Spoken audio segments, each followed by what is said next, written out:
ये नहीं पता होगा रैशनल और इरेशनल नंबर किसे कहा जाता है, तो इस क्वेश्चन की आपको समझ में नहीं आएगी। तो ऐसा कर लेते हैं कि हम पहले कुछ डेफिनेशंस को एक साथ डिस्कस कर लेते हैं और उसके बाद एक्सरसाइज को सॉल्व करेंगे, ताकि हमें इसे सॉल्व करने में मुश्किल ना हो। तो ठीक है, हम बात शुरू करेंगे रियल नंबर से, फिर रैशनल नंबर को डिस्कस करेंगे, फिर इरेशनल को डिस्कस करेंगे और फिर इस क्वेश्चन की तरफ आएंगे। तो चलिए सबसे पहले रियल नंबर से बात शुरू करते हैं। तो ये आ गई रियल नंबर की हेडिंग। पहले कॉन्सेप्ट से समझा देता हूँ कि रियल नंबर किसे कहा जाता है। तो देखिए, आम रूटीन में आपके माइंड के अंदर जो भी नंबर आता है वो ज़्यादातर रियल नंबर ही आता है। मिसाल के तौर पर अगर समझाऊँ तो जितने पॉजिटिव नंबर आपके माइंड में आते हैं, यहाँ लिख देता हूँ साथ में। पॉजिटिव नंबर्स कौन से होते हैं? 1, 2, 3, 93, 48, 1 लाख, 1000, 500, तमाम पॉजिटिव नंबर जो होते हैं वो भी रियल नंबर होते हैं। ठीक इसी तरह तमाम नेगेटिव नंबर जो होते हैं वो भी रियल नंबर होते हैं। और नेगेटिव नंबर कौन से होते हैं? ऐसे नंबर्स जिनसे पहले माइनस लिखा हुआ हो उन्हें नेगेटिव नंबर्स कहा जाता है, फिर चाहे वो कोई सा भी नंबर हो।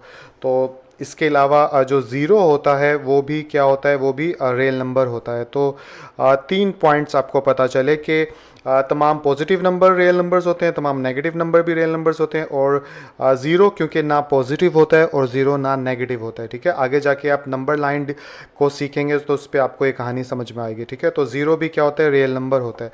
इसके अलावा आप आम रूटीन में रूट वाले नंबर्स देखते हैं, जैसे कि √2, √3, √5, कुछ भी, तो ये नंबर्स भी रियल नंबर्स होते हैं। इसके अलावा आप डेसिमल यानी पॉइंट, यानी उर्दू में बोलूँ तो इशारिये के अंदर नंबर्स देखते हैं, जैसे 2.3, 15.2 और 11.3, यानी 7, 5। ठीक है, तो जो भी यानी कि डेसिमल के अंदर नंबर नज़र आता है वो भी रियल नंबर होता है।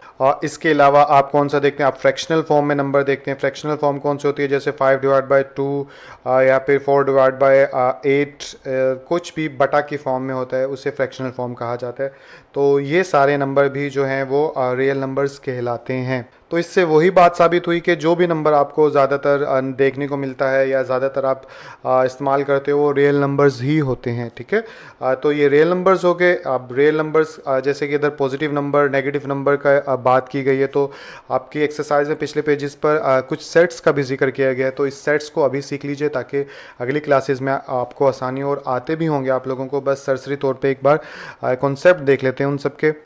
तो यहाँ से इस पेज को ऊपर करते हैं। ऊपर करने के बाद सबसे पहले नेचुरल नंबर्स कौन से होते हैं वो बताता हूँ आपको। तो ये नेचुरल नंबर्स की हेडिंग लिख ली।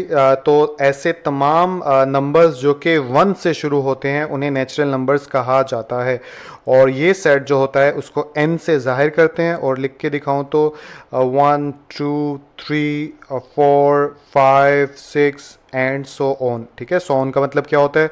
आगे इसी तरह आगे गिनती जा रही है। ठीक है, तो तमाम ऐसे नंबर जो भी पॉजिटिव नंबर्स होते हैं उन्हें नेचुरल नंबर्स कहा जा सकता है। ठीक है, बल्कि कहा जाता है। इसके बाद जो है हम होल नंबर्स कौन से होते हैं उनको भी एक बार थोड़ा सा डिस्कस कर लेते हैं। तो होल नंबर्स का सेट एक ऐसा सेट होता है जिसमें पॉजिटिव इंटीजर्स के साथ ज़ीरो इंक्लूड कर दिया जाता है। इस सेट को हमेशा W से रिप्रेजेंट करते हैं। ठीक है, और जैसे कि नेचुरल नंबर्स के साथ अगर ज़ीरो, या यूँ कह लो आसान लफ्ज़ों में, अगर गिनती या काउंटिंग ज़ीरो से स्टार्ट हो रही है तो ऐसे नंबर्स को हम बोलते हैं होल नंबर्स का सेट। नाम से पता चल रहा है होल, होल का मतलब यही होता है सारे। ठीक है, तो जितने भी यानी होल नंबर के सेट के अंदर नेचुरल नंबर्स तमाम मौजूद होते हैं। आप इस चीज़ को भी ऐसे भी समझ सकते हो। तो होल नंबर्स के अंदर सारे नंबर्स होते हैं लेकिन ज़ीरो से काउंटिंग शुरू होती है। ठीक है, तो अब होल नंबर्स भी डिस्कस कर लिया। इसके बाद एक और टर्म है आपकी बुक में इंटीजर्स। इंटीजर्स किसे कहा जाता है तो वो भी मैं हेडिंग लिख लेता हूँ फिर बताता हूँ। तो ये मैंने इंटीजर्स की हेडिंग लिख ली। इंटीजर्स में सारे नंबर्स शामिल होते हैं, यानी कि नेगेटिव भी होते हैं,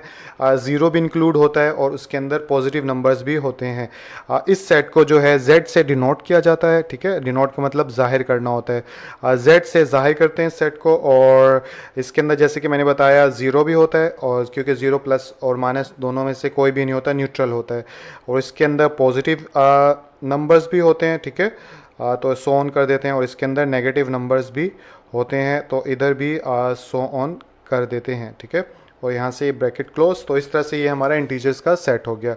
तो हमने क्या सीखा कि ऐसा सेट जिसके अंदर तमाम नंबर्स होते हैं, बल्कि ऐसे समझिए आप कि जो भी नंबर होता है उसको इंटीजर कहा जा सकता है, क्योंकि आप देखिए नेचुरल नंबर्स के अंदर जो भी नंबर हैं वो पॉजिटिव हैं, और इंटीजर्स पॉजिटिव नंबर्स यानी इंटीजर के सेट में शामिल होते हैं, तो इनको भी मैं इंटीजर्स कहा बोल सकता हूँ, इनको भी मैं इंटीजर्स बोल सकता हूँ, नेगेटिव को भी बोल सकता हूँ। तो कहीं पे भी मैथ में इंटीजर का वर्ड आए तो आपने यही समझना है कि किसी नंबर की बात की जा रही है। वो नंबर आइदर माइनस का भी हो सकता है, प्लस का भी हो सकता है, और ज़ीरो का भी हो सकता है। तो आसान सी बात थी, ज़्यादा मुश्किल है नहीं, पिछली क्लासेस में भी आपने पढ़ा होगा।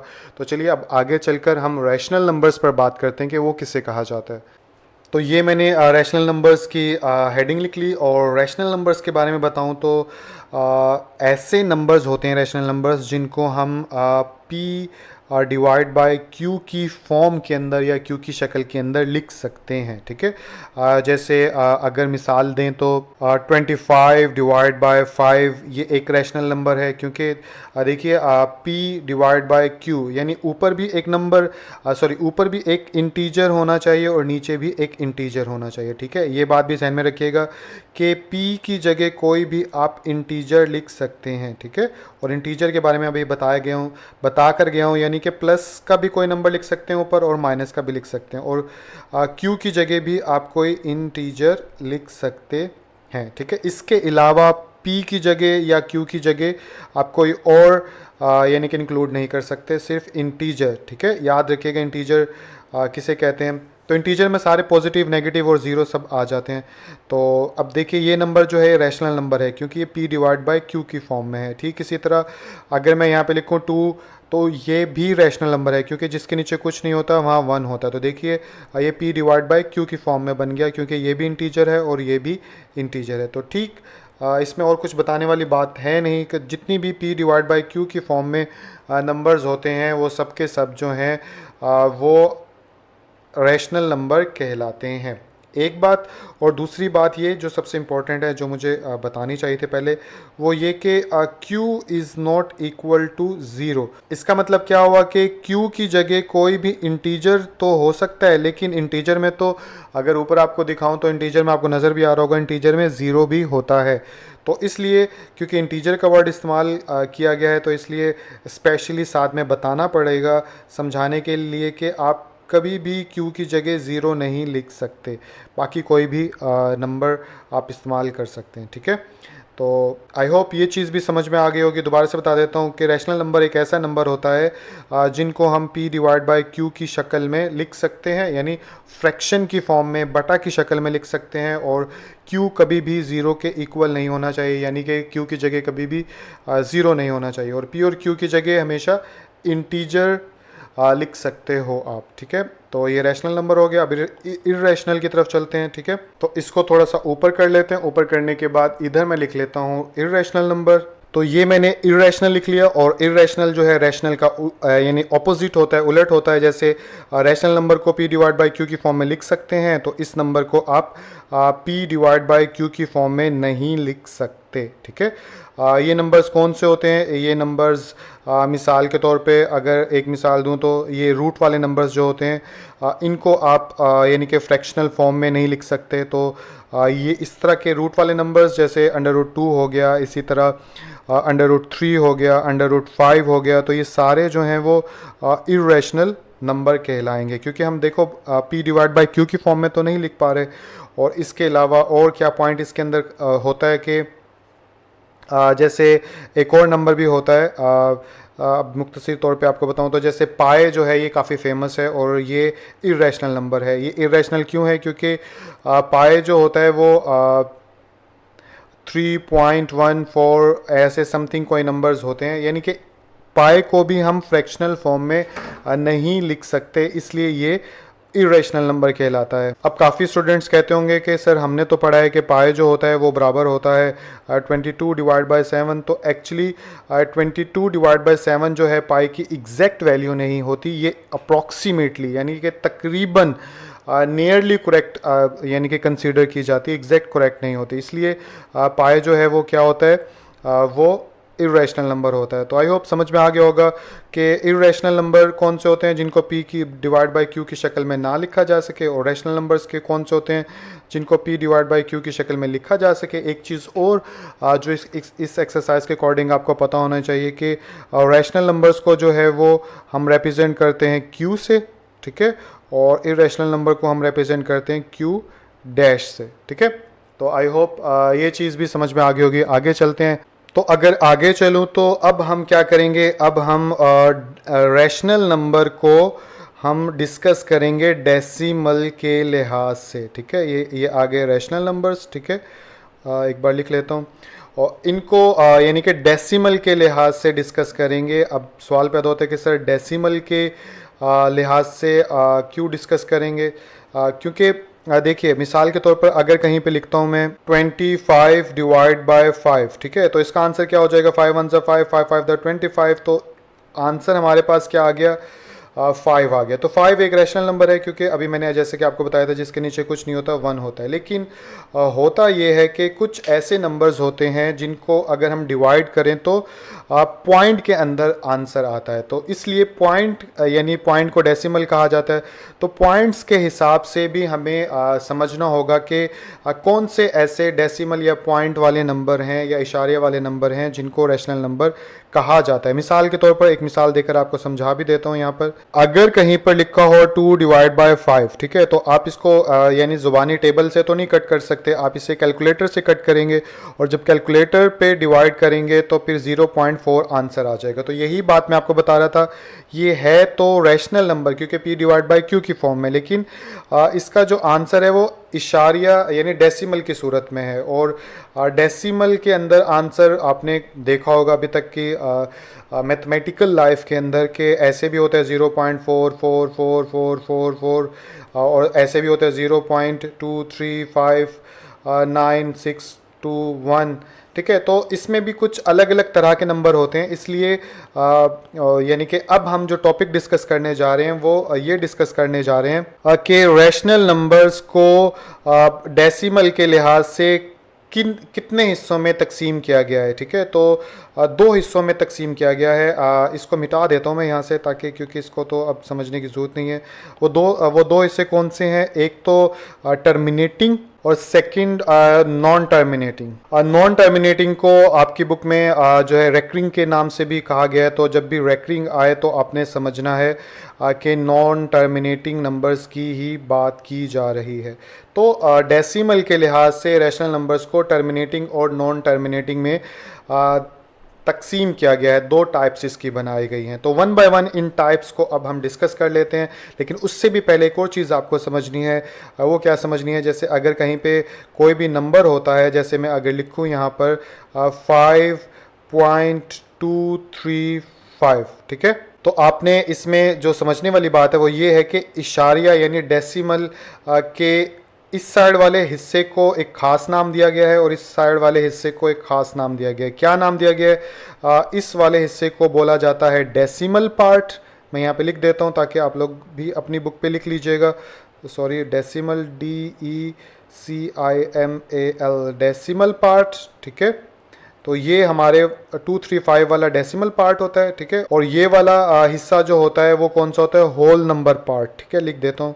खैर इस होल नंबर पार्ट की तो आपको खास जरूरत नहीं पड़ेगी इस एक्सरसाइज में, लेकिन आपको डेसिमल पार्ट का पता होना चाहिए, तभी डेफिनेशन आप समझ पाओगे, ठीक है। तो चलिए अब ये चीज़ भी आप याद रखेंगे। और अब चल लेते हैं हम टर्मिनेटिंग की तरफ, ठीक है। तो मैं हेडिंग लिख लेता हूँ और साथ में इसकी डेफिनेशन भी लिख लेता हूँ। इसको ऊपर कर लेते हैं, और हेडिंग डेफिनेशन लिखने के बाद मैं आपको फिर समझाता हूँ कि टर्मिनेटिंग किसे कहा जाता है। तो ये मैंने हेडिंग, डेफिनेशन और एग्जांपल्स तीनों चीज़ें लिख ली, लेकिन मैं आप लोगों को वैसे ही समझाना चाहूँगा ताकि यानी कि एक बार कॉन्सेप्ट मिल जाएगा तो डेफिनेशन समझने में आसानी हो जाएगी। तो हम बात कर रहे थे टर्मिनेटिंग का। तो जब भी टर्मिनेटिंग का वर्ड आए, ठीक है, आपके माइंड में, तो टर्मिनेटिंग का वर्ड आने के बाद आपके माइंड में फ़ौरन से आना चाहिए लिमिटेड या फाइनाइट, ठीक है। उर्दू में बोलूँ तो जिसकी कोई हद होती है, महदूद का वर्ड आता है, ठीक है। तो टर्मिनेटिंग का मतलब फाइनाइट या महदूद। क्या चीज़ महदूद? तो कोई भी रैशनल नंबर है, मिसाल के तौर पर ये आपको ऊपर नज़र आ रहा है, ठीक है। इसी को ले लेते हैं, जैसे अगर 2 डिवाइड बाय 5 है, ये एक रैशनल नंबर है। इस रैशनल नंबर को जब मैं कैलकुलेटर पे डिवाइड करूँगा तो मेरे पास 0.4 आंसर आ गया। तो आप देखिए कि जो डेसिमल पार्ट है, डेसिमल पार्ट के अंदर लिमिटेड या फिर फाइनाइट डिजिट्स मौजूद हैं। तो ऐसे तमाम रैशनल नंबर जिनके डेसिमल पार्ट के अंदर महदूद या लिमिटेड डिजिट्स होते हैं, उनको टर्मिनेटिंग डेसिमल फ्रैक्शन कहा जाता है। ठीक इसी तरह दूसरी एग्जांपल्स भी आपको यहाँ पे नज़र आ रही है। 3 डिवाइड बाय 8 को अगर हम डिवाइड करेंगे कैलकुलेटर पे तो हमारे पास जवाब आ जाएगा 0.375, ठीक है। तो डेसिमल पार्ट में 3 डिजिट्स हैं, तो महदूद हैं, इसलिए यानी कि टर्मिनेटिंग कहा जाएगा। तो आई होप समझ में आ गया होगा, इसमें कोई ज़्यादा बात तो है नहीं। तो जितने भी रैशनल नंबर्स होते हैं, जैसे कि ये है या इसी तरह के और भी होंगे, तो उनको डिवाइड करने से अगर डेसिमल के अंदर जवाब आए और डेसिमल के अंदर जो डेसिमल पार्ट होता है उसके अंदर लिमिटेड डिजिट्स होंगे, तो बार बार बोल रहा हूँ, ये डेफिनेशन जो है इसको भी देख लें, इसमें भी यही लिखा हुआ है, decimal fraction in which there are finite number of digits, ठीक है। तो उन्हें बोला किस में फाइनाइट नंबर्स होने चाहिए, महदूद नंबर्स होने चाहिए डेसिमल पार्ट के अंदर, तो इसे ही बोला जाता है टर्मिनेटिंग डेसिमल फ्रैक्शन। तो अगर टर्मिनेटिंग समझ में आ गया तो अब आपको नॉन टर्मिनेटिंग जिसे रेकरिंग कहा जाता है वो भी समझ में आ जाएगा, क्योंकि उसमें भी यही बात है। उसमें क्या होती है कि जैसे अगर मैं इधर थोड़ा सा ऊपर कर लेता हूँ, जैसे नॉन टर्मिनेटिंग है, अगर टर्मिनेटिंग में लिमिटेड होता है तो इसमें जो है अनलिमिटेड होगा। किस चीज़ में अनलिमिटेड होगा? जैसे ये एग्जांपल है, ये एक रैशनल नंबर है, रैशनल नंबर को जब हमने डिवाइड कैलकुलेटर पे डिवाइड किया तो जो आंसर आया वो ये वाला आ गया। तो अब इसमें देखिए डेसिमल पार्ट के अंदर यानी इशारे के बाद जो नंबर्स हैं वो यानी कि इनफाइनाइट हैं, वो अनलिमिटेड हैं, उनको यानी कि गिना नहीं जा सकता। तो ये चीज़ एक नंबर पे तो ये चीज़ हो गई कि अनलिमिटेड होते हैं, और दूसरे नंबर पे मैं लिख देता हूँ यहाँ पे इनफाइनाइट, और दूसरे नंबर पे रिपीटिंग, ठीक है। रिपीट होना भी इसके अंदर शर्त है कि आप देख रहे होगे कि 2 2 2 2 2 2 आ रहा है, इसके अंदर 36 36 36 तो नहीं पढ़ेंगे, 36 36 36 जो है बार बार रिपीट हो रहा है। तो ऐसे तमाम रैशनल नंबर्स, ठीक है, जिनको अगर डिवाइड किया जाए जो आंसर होता है वो पहली शर्त क्या होनी चाहिए कि वो डेसिमल पार्ट के अंदर ना ख़त्म होने वाले डिजिट्स होने चाहिए, ठीक है। और साथ में एक शर्त होनी चाहिए कि वो सेम पैटर्न के साथ, सेम ऑर्डर के साथ आगे बढ़ने चाहिए। तो इसीलिए लिखा हुआ इन विच, जिसके अंदर digits are repeated again and again in the same order in its decimal parts. तो आई होप ये चीज़ भी आप लोगों को समझ में आ गई होगी। बस आसान सी बात है, ऊपर अगर चलें तो आपने ये समझना है कि टर्मिनेटिंग में डेसिमल पार्ट के अंदर लिमिटेड डिजिट्स होते हैं और नॉन टर्मिनेटिंग में डेसिमल पार्ट के अंदर अनलिमिटेड डिजिट्स होते हैं, और साथ में वो रिपीट एक जैसे ही होते हैं, ठीक है। तो बस ये इतनी सी कहानी थी, समझ में आ गई होगी। तो इसको मिटाते हैं, लास्ट टॉपिक हमारा रह गया इर्रेशनल नंबर।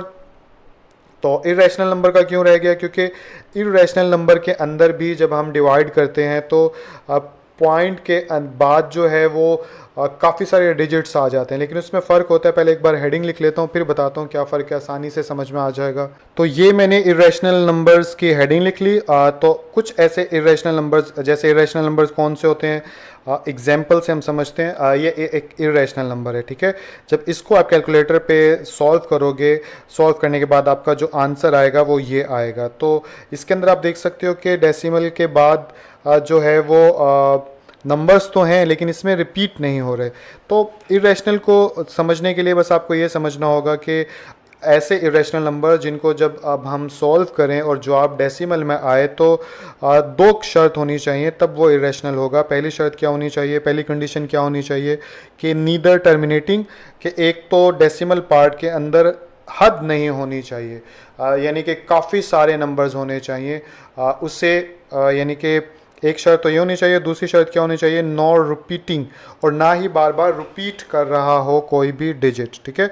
तो अब आप देख सकते हो 0 पॉइंट यानी कि इसको इसके अंदर √2 को जैसे सॉल्व किया तो ना तो इसमें रिपीट हो रहे हैं और ना ही इनकी कोई हद है। ठीक इसी तरह पाई को देखें तो इसके अंदर भी ना तो डेसिमल पार्ट के अंदर कोई डिजिट रिपीट हो रहा है और ना ही इन डिजिट्स की कोई हद है। तो ये इस तरह की जो बचती है कैटेगरी उसको इरेशनल नंबर्स कहा जाता है। तो अगर आपने ध्यान से आज का लेक्चर सुना होगा तो आपको ये सारी चीज़ें आराम से समझ में आ गई होंगी। तो अब जो है क्वेश्चन नंबर 1 को आप इजीली सॉल्व कर पाओगे और आसानी के साथ आइडेंटिफाई कर पाओगे कि कौन से नंबर रैशनल हैं और कौन से इरेशनल है। तो चलिए इसको देखते हैं कि पहले नंबर पे जो √3 है ये रैशनल है या इरेशनल।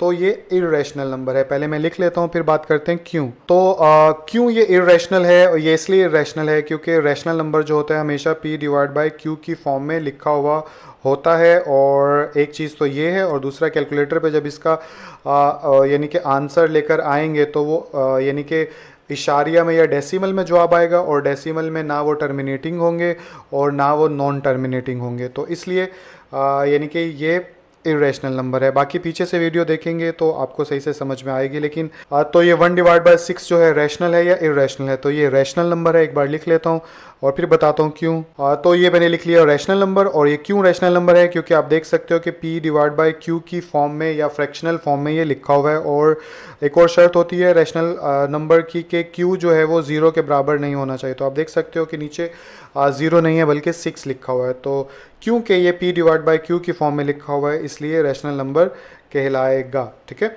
और इसके बाद थर्ड की तरफ चले जाते हैं। तो थर्ड जो है वो पाई का सिंबल है। पाई जो होता है वो इरेशनल नंबर होता है। इसको तो आप याद भी कर सकते हो, या फिर वजह मैं बताता हूँ, एक बार लिख लेता हूँ मैं पहले।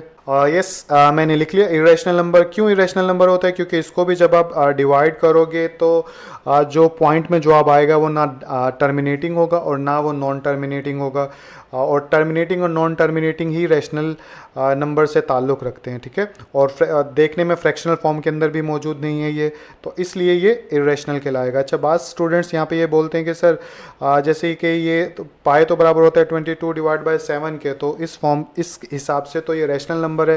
तो एक्चुअली 22/7 जो है अप्रॉक्सीमेटली इसका आंसर है, एग्जैक्ट आंसर नहीं है। ठीक है, यानी कि हम क्वेश्चंस को सॉल्व करने के लिए तकरीबन का वर्ड इस्तेमाल करने के बाद ये वैल्यू पुट करते हैं, लेकिन एक्यूरेटली ये इसके इक्वल नहीं है। दैट्स वाई कि ये इरेशनल नंबर कहलाएगा।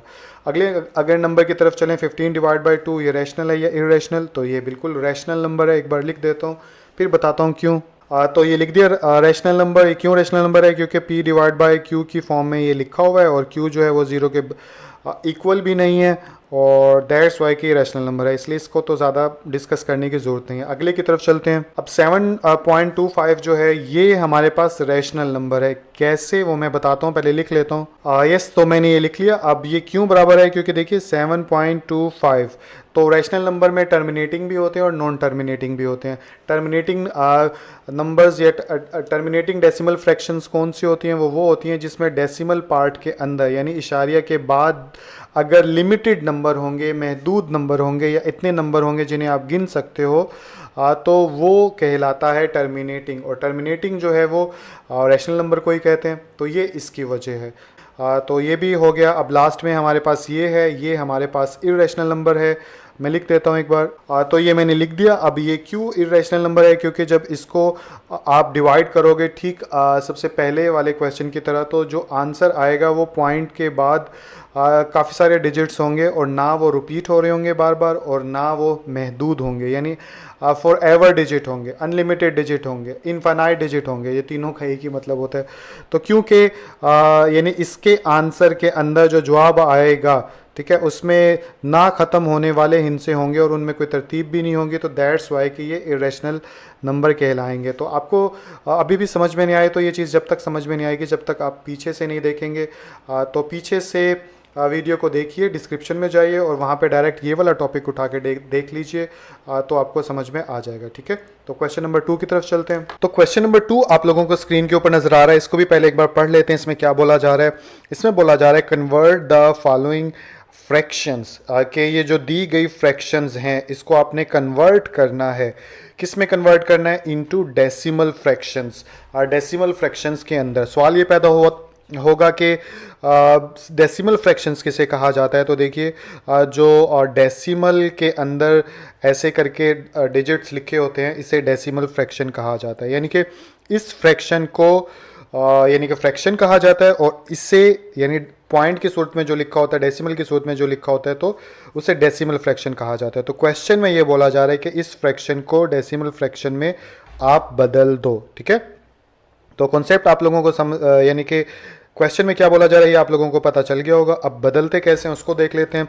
तो बदलने के लिए आप क्या करेंगे, ऐसे एक डिवीजन करेंगे। डिवीजन में ये जो जितनी भी फ्रैक्शंस हैं उसमें ऊपर वाला नोमिनेटर जो है वो अंदर जाता है और नीचे वाला डिनोमिनेटर जो है वो बाहर आता है। ठीक है, तो अब इसको डिवाइड करेंगे। अब लेकिन डिवाइड करने जाएंगे तो ये अंदर वाला नंबर छोटा है और बाहर वाला बड़ा है। अब आप सोचें कि यानी कि 25 को मैं किस से मल्टीप्लाई करूं कि 17 से ज़्यादा आंसर आए, तो ऐसा कोई नंबर भी नहीं होगा। ठीक है, तो शर्त क्या होती है डिवीजन की कि अंदर बड़ा नंबर होना चाहिए, बाहर छोटा होना चाहिए। तो अब इसको बड़ा कैसे बनाएंगे, सवाल ये आ जाता है। तो ऐसे में फिर क्या करते हैं कि हम यहाँ पे लगा लेंगे एक पॉइंट या डेसिमल। ठीक है, और इसके बाद जो है इधर और यहाँ भी लगा लेंगे डेसिमल। ठीक है, तो ये दो जगह डेसिमल, जब भी नीचे लगे तो ऊपर भी आपने लगाना है। थोड़ा ज़्यादा मोटा लग गया, यस अब ठीक है। तो इस डेसिमल लगाने के बाद जो है आप जितने चाहे ज़ीरो आप यहाँ पर लगा सकते हैं ज़रूरत के अकॉर्डिंग। ठीक है, जितने भी ज़ीरोज़ की ज़रूरत होगी। अब सवाल ये पैदा होता है क्यों, क्योंकि आप लोगों को पता होगा कि अगर कहीं पे 1 लिखा हुआ है, कहीं पे 1.0 लिखा हुआ है, तो इसमें और इसमें कोई फ़र्क नहीं है। ठीक है, ये भी 1 के इक्वल है, ये भी 1 के इक्वल है। अगर कहीं पे ऐसे लिखा हुआ है तो ये भी 1 ही के इक्वल होगा, कहीं पे अगर ऐसे लिखा हुआ है तो फिर भी 1 ही होगा। यानी कि इन सब का आंसर 1 ही है। तो इट्स मीन समझ में ये बात आ रही है कि डेसिमल के बाद जितने भी ज़ीरो लगा लो तो असल नंबर पर कोई फ़र्क नहीं पड़ता। तो इस चीज़ के तहत हम जो है इन क्वेश्चंस को सॉल्व करेंगे। तो छोटा नंबर था तो एक डेसिमल यहाँ लगाया, एक जैसे नीचे लगाओ तो ऊपर भी लगा लीजिएगा। और उसके बाद अब हम एक ज़ीरो डाल लेते हैं फिल वक्त, क्योंकि 170 जो है वो 25 से बड़ा है। तो अब कौन सा ऐसा यानी 25 को मैं किस से मल्टीप्लाई करवाऊँ कि 170 आ जाए या 170 के करीब कोई नंबर आ जाए। तो अगर मैं 25 को 6 से मल्टीप्लाई करवाऊँगा, आप क्या करिएगा, कैलकुलेटर साथ रखिएगा, बारी बारी 25 को 2 से करवाइएगा, फिर 3 से करवाइएगा, फिर 4 से करवाइएगा। तो ऐसे जब आप लगातार करवाएंगे तो जो सबसे नियरेस्ट इसका होगा उसको आप चूज़ कर लीजिएगा और उसको इस्तेमाल कर लीजिएगा। तो 25 को जब 6 से मल्टीप्लाई करवाऊँगा तो मेरे पास 150 आंसर आ जाएगा। ठीक है, तो इसके बाद क्या होता है, इसमें से 170 में से 150 निकाल देंगे तो मेरे पास पीछे क्या बच जाएगा 20, और यहाँ पे माइनस डाल दो आप, जिससे पता चले कि माइनस किया है। तो अब अगेन से 25 बड़ा है और 20 छोटा है, तो ऐसे में फिर एक और ज़ीरो लगा लेते हैं। तो एक ज़ीरो ऊपर भी डाल दो और एक ज़ीरो जो है यहाँ पर, क्योंकि ऊपर वाला जो है अब वो यहाँ पर आ गया। ठीक है, ऊपर डालने डायरेक्ट नीचे मत डालिएगा। तो अब ये 200 हो गया, 200 जो है 25 से बड़ा है। तो 25 को अगर मैं 8 से मल्टीप्लाई कर दूंगा तो मेरे पास 200 आ जाएगा। ठीक है, तो इसलिए यहाँ पे मैं लिख दूंगा 8 और यहाँ पे आ जाएगा पूरा का पूरा 200। ठीक है, और इसके बाद जो है ये प्लस का था, ये माइनस का था, तो एक दूसरे से कैंसिल हो जाएंगे और साथ में आ जाएगा नीचे रिमाइंडर में ज़ीरो बच जाएगा। तो ये यहाँ पे डेसिमल से पहले लिखने के लिए ज़ीरो डाल देते हैं। इससे यानी कि कोई भी डेसिमल होता है वो ऐसे नहीं लिखते, उससे क्या होता है बाजू का चेक करने वाले को ये डेसिमल नज़र नहीं आता और वो 25 समझ लेते हैं। लेकिन जब भी हम ज़ीरो डाल देंगे तो उससे बात क्लियर हो जाएगी। तो बहरहाल जो लॉजिक मुझे समझ में आई मैंने बता दी, लेकिन आप ज़ीरो ज़रूर डालिएगा। तो 0.68 जो है ये हमारा आंसर होगा। तो मैं यहाँ पे लिख भी देता हूँ कि 0.68 जो है वो हमारा आंसर है, या दूसरे लफ्ज़ों में कह लो कि डेसिमल फ्रैक्शन है हमारा। ठीक है, तो पार्ट सेकंड आप लोगों को स्क्रीन के ऊपर नज़र आ रहा है, तो इसको भी सॉल्व कर लेते हैं। ऊपर वाला नोमिनेटर जो है वो अंदर लिखते हैं, तो 19 अंदर आ गया और नीचे 4 आ गया। तो ये तो अंदर बड़ा ऑलरेडी है, तो इसलिए हम इसको डिवाइड कर सकते हैं। तो 4 4 द 16 होता है और 4 5 द 20 होता है। तो इसलिए 4 4 द पे हम इसको यानी कि डिवाइड कर देंगे तो यहाँ पे आ जाएगा 16 और ये लाइन यहाँ पे माइनस, और 16 17 18 19 पीछे बच गया 3 हमारा। ठीक है, अब अभी भी अब ये जो है 3 छोटा है और 4 बड़ा है, तो ऐसे में अब हमें डेसिमल की ज़रूरत होगी। तो इधर भी इशारे डाल दो, इधर भी इशारे डाल दो, इशारे के बाद एक ज़ीरो की ज़रूरत है फिल वक्त, तो यहाँ पे एक ज़ीरो डाल के नीचे भी एक ज़ीरो डाल दिया हमने।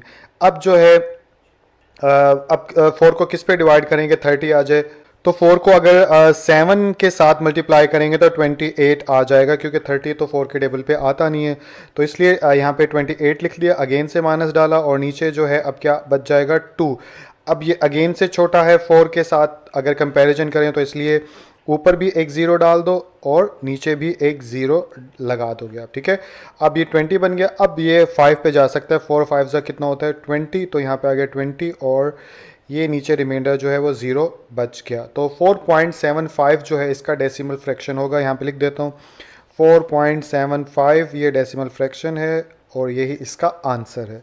तो पार्ट नंबर 3 आप लोगों को स्क्रीन के ऊपर नज़र आ रहा है, इसको भी जल्दी से सॉल्व कर लेते हैं। तो अंदर आ गया 57 और बाहर आ गया 8, तो 8 का टेबल पढ़ना शुरू करो। 57 आता है तो 57 तो नहीं आएगा, लेकिन 8 7 से कितना होता है 56, तो ये आ सकता है, तो इसलिए इसी पे डिवाइड कर दिया और नीचे आ गया हमारे पास 1 अब छोटा हो गया इसलिए इशारे यहाँ भी लगा दिया और यहाँ भी लगा दिया और इधर ज़ीरो डाला और इधर डालने के बाद यही ज़ीरो नीचे लेकर आ गए आप, ठीक है। उसके बाद 10 बन गया। अब 8 1 8 हो सकता है, तो यहाँ पे अगेन से माइनस डाल देते हैं। तो अब 8 10 में से 2 8 गया तो पीछे बच गया 2। अब भी छोटा है तो एक ज़ीरो यहाँ पे लगा देते हैं, एक ज़ीरो यहाँ पे लगा देते हैं। तो अब इसके बाद जो है 8 दूनी 16 8 3 24 यानी 8 to the 16 यानी कि 2 पे जाता है, तो यहाँ पे 2 कर दो और यहाँ पे आ जाएगा 16 माइनस डाल दो और नीचे आ जाएगा हमारा 4। इसके बाद आगे अगर चलें तो अब फिर छोटा है, फिर ऊपर ज़ीरो डाल दो और ऊपर वाला यही ज़ीरो नीचे भी डाल दो। तो इसके बाद जो है 8 5 जो होता है वो 40 ही होता है, तो फाइनली हमारे पास 5 के टेबल पे करेंगे तो ये हमारे पास 40 आ गया और ये हमारे पास रिमाइंडर 0 आ गया। तो इसका डेसिमल फ्रैक्शन कितना है 7.125, यही हमारा आंसर है। तो आई होप ये भी समझ में आ गया होगा। तो पार्ट नंबर 4 आप लोगों को स्क्रीन के ऊपर नज़र आ रहा है, इसको सॉल्व करते हैं। तो अंदर रखूँगा मैं, सॉरी थोड़ा सा बड़ा बना लेता हूँ, यहाँ पे अंदर रखूँगा मैं 205 और बाहर रखूँगा 18। तो फर्स्ट 2 डिजिट्स को देखें इधर के हिसाब से, तो 18 1 18 लिख के हम आगे काम बढ़ा सकते हैं। तो यहाँ पे लिख दिया मैंने 18 और माइनस डाल दिया और साथ में ऐसे लाइन ड्रॉ कर दी, तो पीछे बच गया हमारे पास 2, ऊपर से 5 उतारा 25 बन गया। अब 18 को फिर 18 के साथ ही 18 को 1 के साथ मल्टीप्लाई करवाएंगे तो 18 आ जाएगा, क्योंकि 2 के साथ करवाएंगे तो 25 से बड़ा नंबर हो जाएगा। तो इसलिए यहाँ पे अगेन से हमारे पास जो बचा 25 में से 18 निकालोगे तो 7 बच गया। अब 7 छोटा है इसलिए यहाँ पे भी इशारिया डाल दो, यानी कि यहाँ पे भी इशारिया डाल दो और इशारे लगाने के बाद 0 इधर भी लगाएंगे और इधर भी लगाएंगे। अब 18 को आप किसके साथ मल्टीप्लाई करवाओगे कि या तो 70 आ जाए या नियरेस्ट आ जाए। तो 18 को जब आप 3 के साथ मल्टीप्लाई करवाओगे तो आपके पास 54 आएगा, क्योंकि अगर 18 को 4 के साथ मल्टीप्लाई करवाएंगे तो 70 से बड़ा नंबर बन जाता है। तो अब 70 में से 54 गया तो हमारे पास आ गया 16। अब 16 अगेन से छोटा नंबर है, तो इसलिए फिर हम क्या करेंगे, इधर भी ज़ीरो लगाएंगे और इधर भी ज़ीरो लगाएंगे। अब ये 160 बन गया हमारे पास। तो अब हम 18 को किससे मल्टीप्लाई करवाएं कि 160 आए या नियरेस्ट आ जाए 160 के। तो अगर हम 8 के साथ 18 को मल्टीप्लाई करवाएंगे तो 144 आ जाएगा। तो इसलिए 8 के साथ मल्टीप्लाई करवाया और 144 लिख दिया। फिर पीछे बचा हमारे पास 16। अब अगेन से इशारिया यानी इधर ज़ीरो लगाएंगे और इधर ज़ीरो लगाएंगे, फिर 8 के साथ करेंगे इसको मल्टीप्लाई 18 को, तो यहाँ पे आ जाएगा 144 और ये माइनस हुआ और ये यहाँ पे अब 160 में से 144 गया तो अगेन से 16 बच गया। फिर दोबारा इधर ज़ीरो लगाएंगे और इधर भी लगाएंगे और इधर भी 8 से मल्टीप्लाई करवाएंगे 18 को, तो दोबारा से 144 आ जाएगा और ऐसे आ जाएगा। तो इस तरह से ये चलता रहेगा जितनी बार भी आप लिखो। अब सवाल ये पैदा होता है कि सर कब तक चलाएंगे, तो मैं इसका आंसर जो है इसी क्वेश्चन का जब जवाब लिखूंगा तब मैं आपको इस बारे में बताऊंगा। अभी कर लेते हैं, तो अभी 4 बार लिख लेता हूँ मैं। तो यहाँ पे 8 के साथ करवाया तो ये आ गया 144 माइनस और नीचे बच गया हमारा 16, ठीक है। तो अब इसका जवाब क्या आया, तो इसका जवाब बेसिकली आया या डेसिमल फ्रैक्शन में वो आया 11.3888, ठीक है। तो इस तरह ये आगे चलता जा रहा था, लेकिन हमने इतना लिखा, लेकिन हम क्या कर रहे हैं कि राउंड ऑफ कर देंगे। राउंड ऑफ कैसे होगा? राउंड ऑफ में 5 से बड़ा अगर लास्ट डिजिट होता है तो 5 से पहले वाले नंबर में, ठीक है, यानी कि ये 8 लास्ट डिजिट है, इससे पहले वाला नंबर के अंदर एक बढ़ा देंगे तो पिछला नंबर रिमूव कर सकते हैं। तो अगर मैं ये कितने, 1 2 3 4, अगर मैं इसको रिमूव कर दूं और इसको 9 बना दूंगा तो हमारा काम बन जाएगा, ठीक है। तो इसीलिए यहाँ पे जो आंसर बनेगा 11.3889 बन जाएगा, ठीक है। आई होप समझ में आया होगा 9 कैसे बना। कि मैंने इस वाले को यानी कि अगर थोड़ा यूँ कर लेता हूँ नीचे, इस वाले को रिमूव करने के लिए मैंने इसके अंदर एक ऐड करवा दिया। तो आई होप फिज़िक्स का टॉपिक है, राउंड ऑफ करने का आपको आता भी होगा।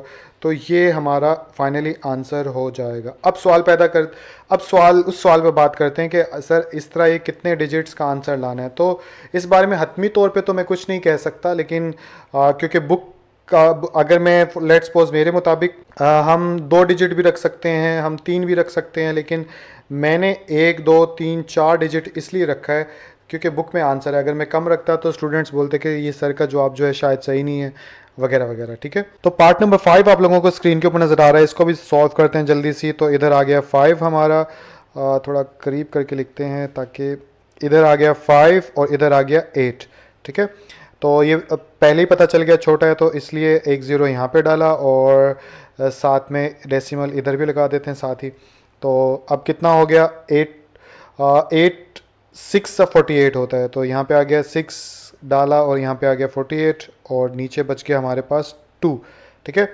उसके बाद यहाँ पे 0 डाला, यहाँ पे 0 डाला। अब 8 to the 16 होता है, और तो यहाँ पे आ गया 2 और यहाँ पे आ गया 16 माइनस, और इधर आ जाएगा अब हमारे पास 4, ठीक है। अब 4 छोटा है तो इधर भी 0 डाला और इधर भी 0 डाला। अब 40 जाता है 8 के टेबल पे, 8 5 40 होता है, तो यहाँ पे भी 40 आ गया और नीचे डिनोमिनेटर में 0 आ गया। तो पार्ट नंबर 6 आ गया। इसको अगर सॉल्व करें तो ये यहाँ पे ऐसे डाल दिया और डालने के बाद अंदर आ गया 25, बाहर आ गया 38। तो शुरू में डेसिमल डालना पड़ जाएगा हमें, 0 पॉइंट, इधर भी 0 डाल देते हैं। अब 38 को किसके साथ मल्टीप्लाई करवाएंगे, यहाँ से आगे चल सकते हैं। तो 6 के साथ मल्टीप्लाई करवाएंगे 38 को तो 228 आ जाएगा, ठीक है। तो ये 228 और यहाँ पे किससे मल्टीप्लाई करवाया, 6 से, तो यहाँ पे आ गया 6। अब इसमें से ये माइनस करेंगे 250 में से 228, तो पीछे कितना बच जाएगा, पीछे बच जाएगा हमारे पास 22। अब ये छोटा है 38 से, तो इधर भी 0 डाला और इधर भी 0 डाला। अब 38 को किससे मल्टीप्लाई करवाएं कि आगे चल सकें। तो अगर हम 5 से मल्टीप्लाई करवाएंगे, ठीक है, तो नीचे क्या आ जाएगा, नीचे हमारे पास आ जाएगा 190, ठीक है। और ये माइनस डाल देते हैं और 220 में से 190 गया तो पीछे बच गया 30। अब 30 अगेन से छोटा है तो इधर भी 0 डाला और इधर भी 0 डाल दिया। अब 38 को किससे मल्टीप्लाई करवाएं, 7 से मल्टीप्लाई करवाएंगे तो 266 आ जाएगा आप लोगों के पास। और इसमें से ये 300 में से ये निकालेंगे तो ये बच जाएगा पीछे 34, ठीक है। और साथ में अब ये छोटा है, दोबारा से 0 डाल देते हैं और इधर भी 0 डाल देते हैं तो 340 आ गया। अब किससे मल्टीप्लाई करवाएं, अगर 8 से 38 को मल्टीप्लाई करवाएंगे तो हमारे पास आ जाएगा 304, ठीक है। अब 340 में से 304 निकालेंगे तो यहाँ पे आ जाएगा 36। तो अब अभी भी ये छोटा है, इधर भी 0 डाल दो और इधर भी 0 डाल दो। फर्दर आगे चलें तो अगेन से 38 को 9 से करवाएंगे क्योंकि 8 के साथ तो 304 आता है, तो ये आ गया 9 और इधर आ जाएगा हमारे पास 342 और ये माइनस, और 360 में से 342 गया तो कितना बच गया 18, तो यहाँ पे आ गया 18। तो इस तरह ये आगे चलता चला जाएगा। तो बस इतना काफ़ी है। अब हम एक आंसर लिख लेते हैं यहाँ पर। तो यहाँ पे लिखेंगे लास्ट डिजिट को अब अगर हमने रिमूव करना है तो अगला एक बढ़ा भी सकते हैं, लेकिन पीछे बुक में जो है ऐसे ही लिखा हुआ है तो आंसर, तो अब मुझे ये लॉजिक समझ में नहीं आई है। पहले लिख लेता हूँ आंसर 0.65789, ठीक है। तो ये हमारा आंसर हो गया। लेकिन अब पिछले जो क्वेश्चन है उसमें राउंड ऑफ करके अगला बढ़ा दिया था, इधर ऐसे है। तो आई डोंट नो कि अगर मैं बुक के मुताबिक नहीं चलूँगा तो सब कहेंगे आंसर गलत है, और अगर मैं बुक के मुताबिक चलूँ तो ये लॉजिक समझ में नहीं आ रही, क्योंकि ये तो आगे से आगे चलता चला जाएगा। बहरहाल इसका जवाब अपने टीचर से पूछ लीजिएगा, लेकिन मेन चीज़ तो आंसर निकालना है। तो क्वेश्चन नंबर 3 आप लोगों को स्क्रीन के ऊपर नज़र आ रहा है, इसको एक बार पढ़ लेते हैं। क्या बोला जा रहा है? Which of the following statements, के जितनी भी स्टेटमेंट्स दी गई हैं, कौन सी स्टेटमेंट्स? ये सारी स्टेटमेंट्स ही हैं, ठीक है। तो कौन से स्टेटमेंट्स आगे पढ़ें तो आर ट्रू, कौन सी ट्रू हैं यानी दुरुस्त हैं, एंड विच आर फॉल्स, और कौन से स्टेटमेंट्स जो हैं वो फॉल्स हैं यानी गलत हैं, ठीक है। तो चलिए देखते हैं कि कौन सी ट्रू है और कौन सी फॉल्स है। तो सबसे पहले अगर देखें तो स्टेटमेंट में लिखा हुआ है 2/3 जो है वो इरेशनल नंबर है। तो इरेशनल नंबर कौन सा होता है? एक ऐसा नंबर होता है जिसको P/Q की फॉर्म में ना लिखा जा सके, वो इरेशनल होता है। तो ये तो P/Q की फॉर्म में लिखा हुआ है, तो दैट मीन कि ये यानी कि रैशनल नंबर है। तो इसलिए पहला जो है वो क्या हुआ? वो हुआ हमारे पास फॉल्स, ठीक है। यहाँ पे लिखता जाता हूँ हर किसी के साथ, ये फॉल्स हो गया हमारा। सेकंड की तरफ चलें तो पाई आ गया। पाई के बारे में तो मैंने आपको बताया है कि पाई जो है वो उसको फ्रैक्शन फॉर्म में यानी कि P/Q की फॉर्म में नहीं लिख सकते, एक बात। और बाज़ लोग कहते हैं यानी कि आप लोगों ने खुद ही सोचा होगा कि 22/7 जो होता है ये पाई के इक्वल होता है। तो यस, आप लोग सही हो कि ये पाई के इक्वल तो है, बट ये अप्रॉक्सीमेटली तकरीबन यानी कि पाई जो होता है वो तकरीबन 22/7 के बराबर होता है। क्वेश्चंस को सॉल्व करने के लिए हम ये इस्तेमाल करते हैं, लेकिन एक्चुअली वैल्यूज़ की 3.14 वगैरह वगैरह वगैरह यानी काफ़ी सारे नंबर्स होते हैं। तो पता ये चला हमें कि पाई जो है वो भी P/Q की फॉर्म में नहीं लिख सकते। तो दैट मीन कि ये जो कह रहा है कि इरेशनल नंबर है, तो ये सही कह रहा है कि ये रैशनल है, ठीक है। तो इधर हम ट्रू लिख देते हैं, टी से ऐसे रिप्रेजेंट कर देते हैं, ठीक है। थर्ड यानी पार्ट की तरफ चलें तो इसमें लिखा है 1/9 इज़ टर्मिनेटिंग फ्रैक्शन। तो टर्मिनेटिंग कौन सी होती है? जिसमें लिमिटेड या फाइनाइट जो नंबर्स होते हैं, जिसमें डेसिमल पार्ट में यानी इशारिया के बाद जो है एक लिमिटेड नंबर होते हैं, वो टर्मिनेटिंग होते हैं। अब 1/9 जो है ये टर्मिनेटिंग है या नहीं, इसके लिए हमें कैलकुलेटर चाहिए होगा। कैलकुलेटर पे 1/9 करके देख लेते हैं। तो ये आ गया हमारा कैलकुलेटर। कैलकुलेटर पे करना है 1/9 और इज इक्वल टू, अब आप देख सकते हो कि ये लगातार आगे बढ़ते चले जा रहे हैं, ठीक है, इनमें कोई हद नहीं है। तो इसलिए यहाँ पे हम क्या लिखेंगे?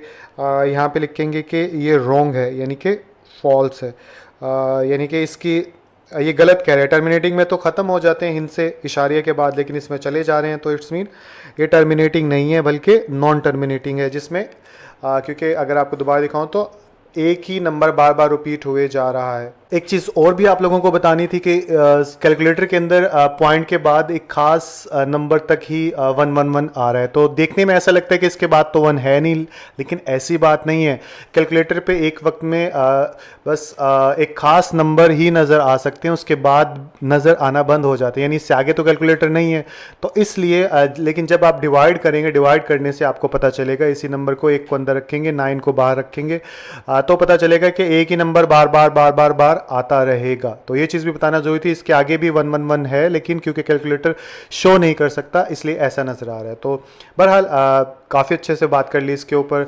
तो 1/9 जो है वो फॉल्स है, ये टर्मिनेटिंग नहीं है बल्कि रेकरिंग या नॉन टर्मिनेटिंग है। अगले की तरफ चलते हैं। अब अगला जो है 3/4 ये टर्मिनेटिंग है या नहीं है, तो दोबारा से कैलकुलेटर ले आते हैं कम वक्त में, वरना तो डिवाइड करके देखना पड़ेगा।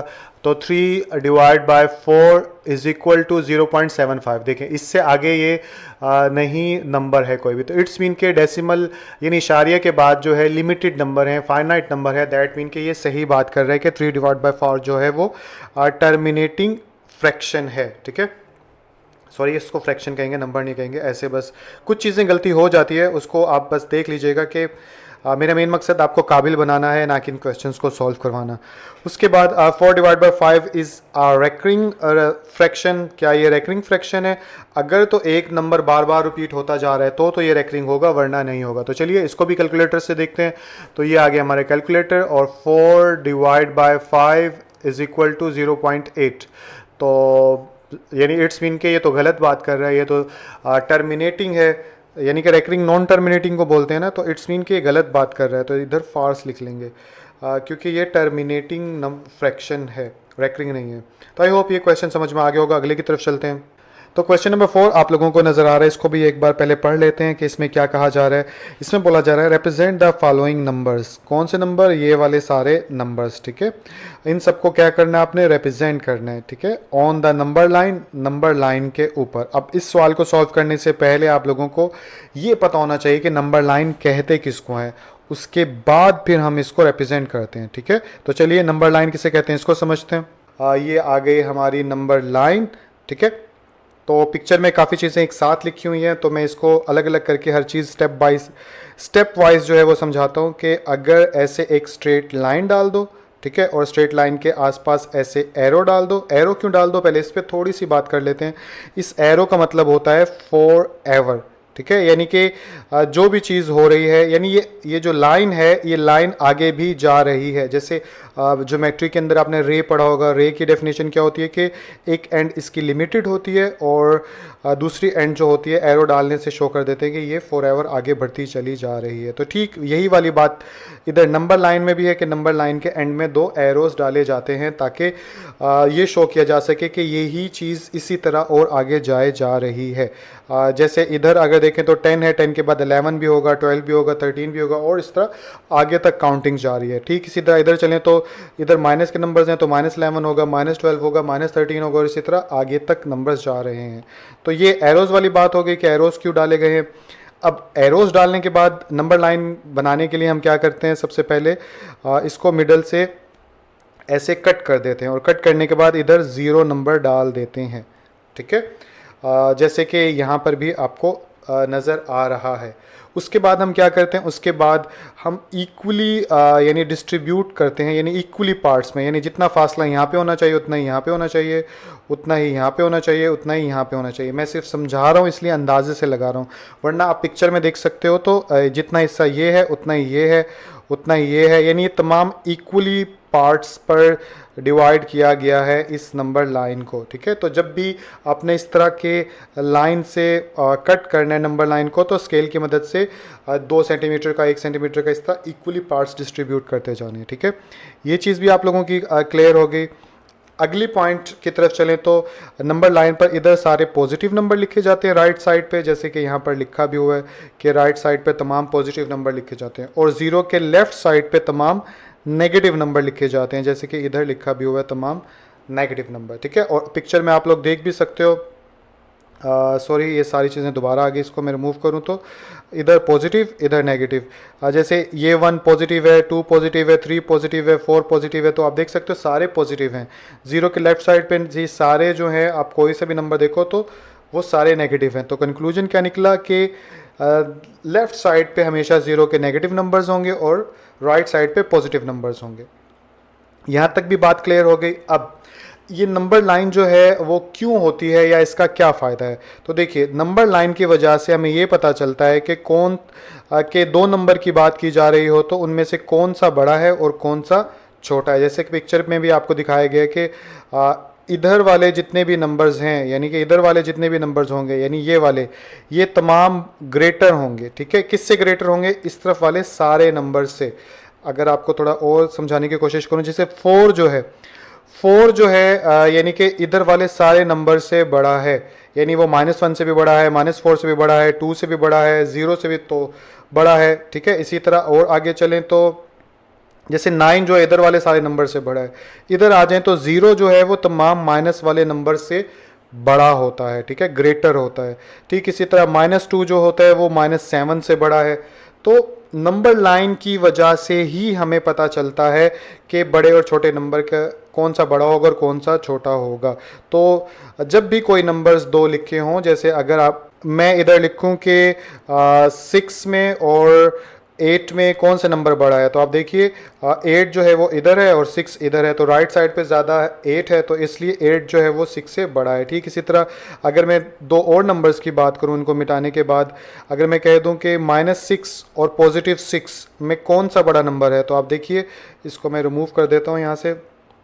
अगर आप देखेंगे तो +6 ये रहा और -6 ये रहा, तो राइट साइड पे जाते हैं तो नंबर बड़ा होता रहता है। तो राइट साइड पे +6 है, इसलिए +6 जो है वो बड़ा है -6 से। एक लास्ट एग्जांपल माइनस के हिसाब से भी देख लेते हैं, दो माइनस नंबर के हिसाब से, अगर -10 हो और -1 हो, इनमें से कौन सा बड़ा है? तो आप देखें इधर -1 है और इधर -10 है, तो इट्स मीन के राइट साइड पे -1 है, तो -1 जो है वो ग्रेटर है -10 से। तो अब आप लोग ये भी सीख गए होंगे कि नंबर लाइन का क्या फ़ायदा है। नंबर लाइन का यही फ़ायदा है कि इससे हमें ये पता चलता है कि कौन सा नंबर किसी दूसरे नंबर से कितना बड़ा है, ठीक है।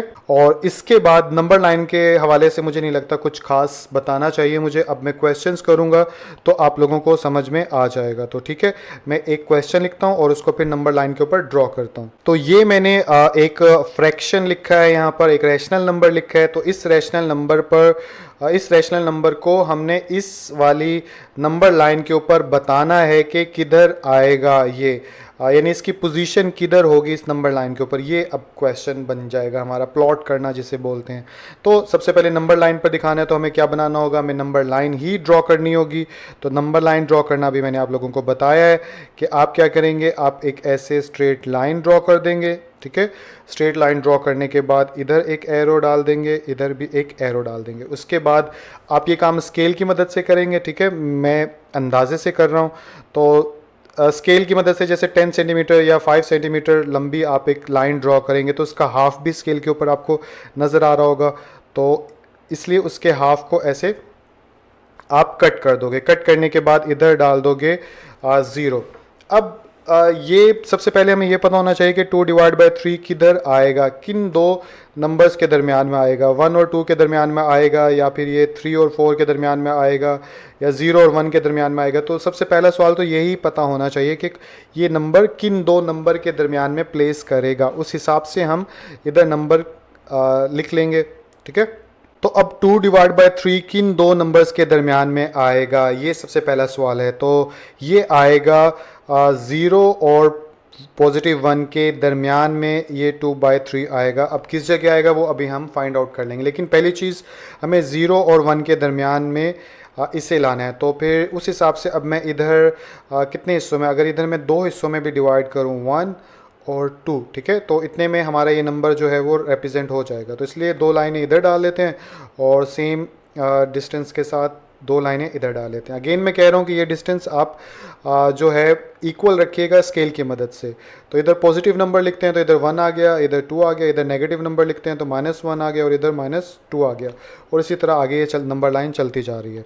अब यहाँ पर एक ख़ास बात, एक सवाल भी पैदा होना चाहिए आप लोगों के माइंड में, और बहुत ख़ास बात है कि 2/3 मुझे पता चल गया 0 और 1 के दरमियान में आएगा, लेकिन अगर मैं यहाँ पर लिख दूँ 7/4 तो ये किसके दरमियान में आएगा। तो अब सवाल पैदा होता है ना। तो इसके लिए एक चीज़ होती है, वो ये कि अगर नीचे वाला नंबर डिनोमिनेटर बड़ा हो और ऊपर वाला छोटा हो, तब तो वो यानी कि 0 और 1 के दरमियान में ही आ जाएगा, ठीक है। यानी नीचे वाला बड़ा हो, ऊपर वाला छोटा हो। लेकिन अगर इन केस ऐसे हो जाता है कि नीचे वाला छोटा रह जाता है, ऊपर वाला बड़ा रह जाता है, तो ऐसे में आपको कैसे पता चलेगा ये किन दो नंबर्स के दरमियान में आएगा। ऐसे में आप डिवाइड करेंगे, 7 को अंदर रखेंगे और 4 को बाहर रखेंगे, तो 4 1 ज़ा 4 और यहाँ पे आ जाएगा 3, ठीक है। और इसके बाद इसको जब लिखेंगे हम फ्रैक्शनल फॉर्म में, तो ये हो जाएगा, ये आपको आता भी होगा कि ये 1 जो है इसको बोलेगा 4 को भाई तू नीचे चला जा, तो 1 4 की जगह पे आ जाएगा। अब जब 4 को इसने बोला तो 4 कहेगा 3 को कि भाई तू ऊपर चला जा, जगह चेंज कर रहे हैं, तो 4 आ जाएगा फिर नीचे, और फिर 3 जो है इसको, इसके लिए यही जगह बच गई एक ऊपर जाने की, तो ये बेचारा ऊपर चला जाएगा। तो ऐसे करके यानी कि हम इस हिस्से को इस तरह से कन्वर्ट कर लेंगे। करने के बाद अब हम देख सकते हैं कि नंबर 7/4 किन के दरमियान में आएगा। तो अब मैं अगर बताऊं तो यहाँ पे 1 लिखा हुआ है ना, तो यहाँ से पता चलेगा कि ये 1 और फिर 2 के दरमियान में कहीं ये पूरा नंबर आएगा, यानी ये नंबर या ये नंबर, बात एक ही है। खैर एनीवे समझ गए होंगे आप। और लेकिन अभी जो है ये नंबर हमारे सामने है, और इस हिसाब से ये नंबर हमें पता चल गया 0 और 1 के यहाँ पे कहीं पे आएगा। अब किधर आएगा उसका तरीका ये होता है कि जो डिनोमिनेटर होता है, हम जैसे 3 है तो हम 3 पार्ट्स करेंगे, ठीक है। अगर जो भी नीचे वो होगा उसको 3 पार्ट्स में कन्वर्ट करोगे आप, जो भी नंबर होगा। तो अब नीचे 3 है तो इधर 3 पार्ट्स में कन्वर्ट करने के लिए हम इक्वली डिस्टेंस के साथ, दोबारा बोल रहा हूँ, इक्वली डिस्टेंस के साथ दो छोटी छोटी लाइनें डाल देंगे। इन दो छोटी छोटी लाइनों का मतलब क्या हो गया कि मेरे पास 3 पार्ट बन गए। 3 कैसे बने, जूम करके दिखाऊं तो देखिए, ये पार्ट 1, ये पार्ट 2 और ये पार्ट 3। ठीक है, तो 3 पार्ट बनाने हो तो 2 लाइन डाल देते हैं, 4 पार्ट बनाने हो तो 3 लाइन डाल देते हैं। यानी एक, जितने पार्ट आप बनाओगे उससे एक कम आप लाइंस डालोगे तो आपका काम बन जाएगा। ठीक है, तो आई होप ये चीज़ भी समझ में आ गई होगी आप लोगों को। इसको अब आगे चलाते हैं, तो 2 लाइनें डाल के 3 पार्ट बना लिए। अब 3 पार्ट्स में से जो ऊपर वाला नंबर, अब ये क्या रोल प्ले करेगा कि सेकंड लाइन के ऊपर, यानी सेकंड जो छोटी छोटी लाइनें हैं इसके ऊपर इसको रिप्रेजेंट कर देंगे 2/3 को। कैसे, ये पहली लाइन छोटी थी और ये दूसरी लाइन छोटी थी, तो आप यहाँ पे ऐसे करके एक स्ट्रेट लाइन ड्रॉ कर दोगे और इधर एक एरो डाल दोगे और इधर लिख दोगे 2/3। तो इस तरह से ये रिप्रेजेंट हो गया 2/3 नंबर। ठीक है, एक और सवाल पैदा होता है कि सर आप इधर से गिनना शुरू किया, आपने इधर से क्यों नहीं गिनना शुरू किया? अगर इधर से गिनते तो ये 1 और ये 2, तो ऐसा नहीं होता। नंबर लाइन में ऊपर आपने देखा है कि जो नंबर लाइन पे काउंटिंग होती है 0 से स्टार्ट होती है। 0 से क्यों होती है? 0 क्योंकि ना पॉजिटिव होता है और ना ये नेगेटिव होता है। तो जब भी यानी काउंट करेंगे यानी कि पॉजिटिव नंबर को, तो आप इधर से काउंट करना आगे की तरफ शुरू करेंगे, और जब भी नेगेटिव में काउंटिंग करनी है तो इधर से इस तरफ करेंगे। तो आई होप समझ में आ गया होगा कि मैंने क्यों 0 से इधर की तरफ काउंटिंग करना शुरू की है। तो 2/3 कैसे रिप्रेजेंट हुआ आप लोगों को पता चल गया। अब अगला नंबर देखते हैं कि कौन सा है, उसको रिप्रेजेंट करते हैं ताकि और अच्छे से प्रैक्टिस हो जाए। तो अगला नंबर है -4/5। इसको कैसे रिप्रेजेंट करेंगे, अब तो इजीली आपको समझ में आ जाएगा। एक स्ट्रेट लाइन ऐसे डालेंगे। ठीक है, स्ट्रेट लाइन डालने के बाद इधर एरो डाल देंगे, इधर एरो डाल देंगे, और इसमें यानी कि नीचे वाला नंबर बड़ा ही है, इट्स मीन के 0 और 1 के दरमियान में ही शो होगा। तो यहाँ पे एक लाइन हम डाल देते हैं 0 की, उसके बाद इक्वली यानी कि 1, बल्कि थोड़ा बड़ा कर देते हैं ताकि ज़्यादा पार्ट्स बनाने। यहाँ पे डाल देते हैं 1, यहाँ पे डाल देते हैं 2, और इधर डाल देते हैं। आप थोड़ी लंबी लाइन, मेरे जगह कम है इस आईपैड में, अब लंबी लाइन कर दोगे तो ज़्यादा लाइनें डाल दोगे, 3 पॉइंट्स डाल दो, 4 डाल दो, तो एज़ यू लाइक। तो इधर अगर बराबर इक्वल करें तो -1 और ये -2। तो अगेन से मैं कह रहा हूँ, ये जो डिस्टेंस है आप लोगों का ये बराबर होना चाहिए, वरना सवाल गलत हो जाएगा। स्केल की मदद से बनाना पड़ेगा। तो अब मुझे 0 और 1 के दरमियान में, अब यहाँ पे क्योंकि माइनस है तो इट्स मीन के अब हम माइनस के नंबर्स इस साइड पे हम रिप्रेजेंट करते हैं। तो 0 और 1 के दरमियान यानी कि ये यहाँ कहीं रिप्रेजेंट होगा। अब यहाँ कहीं कैसे रिप्रेजेंट होगा, आप नीचे वाले जो डिनोमिनेटर है इतने पार्ट्स बना लो। तो 5 पार्ट बनाने हैं तो इट्स मीन में 4 इक्वली डिस्टेंस पे लाइन ड्रॉ कर दूंगा। तो 1 2 3 4। ठीक है, कोशिश की है मैंने कि बराबर हों ये अंदाजे से। अब 4 यानी कि 5 पार्ट बन गए। कैसे 5 पार्ट बने हमारे? 1 part, 2 part, 3 part, 4 part, 5 part. ठीक है, तो अब 4th पार्ट के ऊपर आपने जाके 4/5 को रिप्रेजेंट करना है, ये यानी कि वो उसकी लोकेशन है। तो 4 की तरफ काउंटिंग करें तो नेगेटिव इधर काउंट करते हैं। तो ये हो गया 1 हमारा, ये हो गया 2, ये हो गया 3, ये हो गया 4। तो इट्स मीन के इस वाली लाइन के ऊपर ये नंबर रिप्रेजेंट होगा। तो इसको थोड़ा सा ऊपर कर देते हैं। ऊपर करने के बाद इस पे एरो बना देते हैं और इधर लिख देते हैं -4/5। तो आई होप ये भी समझ में आ गया होगा। तो 3rd नंबर पे जो क्वेश्चन है हमारे सामने वो है 1/3। तो ये कहाँ पे जाएगा, तो चलिए देखते हैं। सबसे पहले हमें एक नंबर लाइन ड्रॉ करनी है। तो यहाँ से यहाँ तक एक नंबर लाइन थोड़ी बड़ी ड्रॉ कर लेते हैं इस बार। ऐसे कर लेते हैं और इधर एरो डाल देते हैं। इसको मिडल से डिवाइड कर देते हैं, ये हो गया 0। अब मुझे कितने ऐसे लाइनें डालनी चाहिए, तो वो पता चलेगा मुझे इस वाले हिस्से से। इस वाले हिस्से से कैसे पता चलेगा, यानी ये जो 1 है, ठीक है, ये 1 बताता है कि 1 से बड़ा है ये नंबर। यानी कि ये जो स्टार्ट में होल नंबर जो होता है ना, ये होल नंबर पार्ट कहलाता है। तो ये जो स्टार्ट में होल नंबर जो होता है ये बताता है कि नंबर किधर जाएगा। अगर इधर 1 है तो इट्स मीन 1 और 2 के दरमियान में ये पूरा नंबर लिखा जाएगा। लेकिन अगर इधर होता 2 3 डिवाइड बाई 4 तो इट्स मीन तब क्या होता, होल नंबर से पता चलता कि 2 और ये यानी कि 2 से ज़्यादा नंबर है तो इट्स मीन के 2 और 3 के दरमियान में ये नंबर रिप्रेजेंट होगा। इसी तरह अगर यहाँ पे लिखा होता 4 3 डिवाइड बाई 4 तो इट्स मीन 4 के बाद ये नंबर पूरा जाहिर होगा, यानी 4 और 5 के दरमियान रिप्रेजेंट होगा। तो आई होप समझदार हैं आप लोग, समझ में आ गया होगा।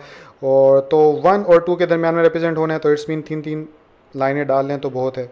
तो 1 2 3, इधर भी करें बराबर कोशिश से, 1 2 3, ठीक है। तो 1 2 3 हो गया, ये -1 हो गया, -2 हो गया और -3 हो गया। और अब ये तो हमें पता चल गया ये कहाँ पे रिप्रेजेंट होगा। अब 1 और यानी 1 और 2 के दरमियान किस जगह होगा तो वो हमें पता चलेगा इस वाले हिस्से से, ठीक है।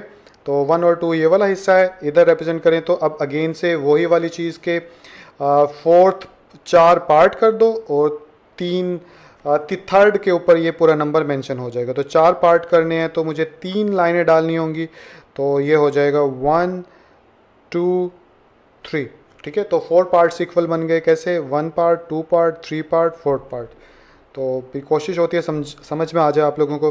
अब थर्ड पे तो ये फर्स्ट सेकंड थर्ड यानी इट्स मीन के थर्ड के ऊपर यानी यहाँ पर ये नंबर रिप्रेजेंट होगा। आप इधर पी भी लिख सकते हो पॉइंट और यहाँ पे लिख दोगे 1 3/4।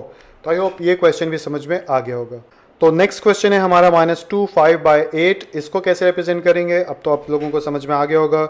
सबसे पहले नंबर लाइन ड्रॉ कर लेते हैं। ये एक सीधी लाइन ड्रॉ कर दी हमने, ठीक है। एरो डाला, एरो डालने के बाद इधर 0 आ गया और 0 आने के बाद अब ये नंबर जाएगा यानी कि यहाँ पे फर्स्ट नंबर देखें तो 2 से बड़ा है तो 2 और 3 के दरमियान में जाएगा।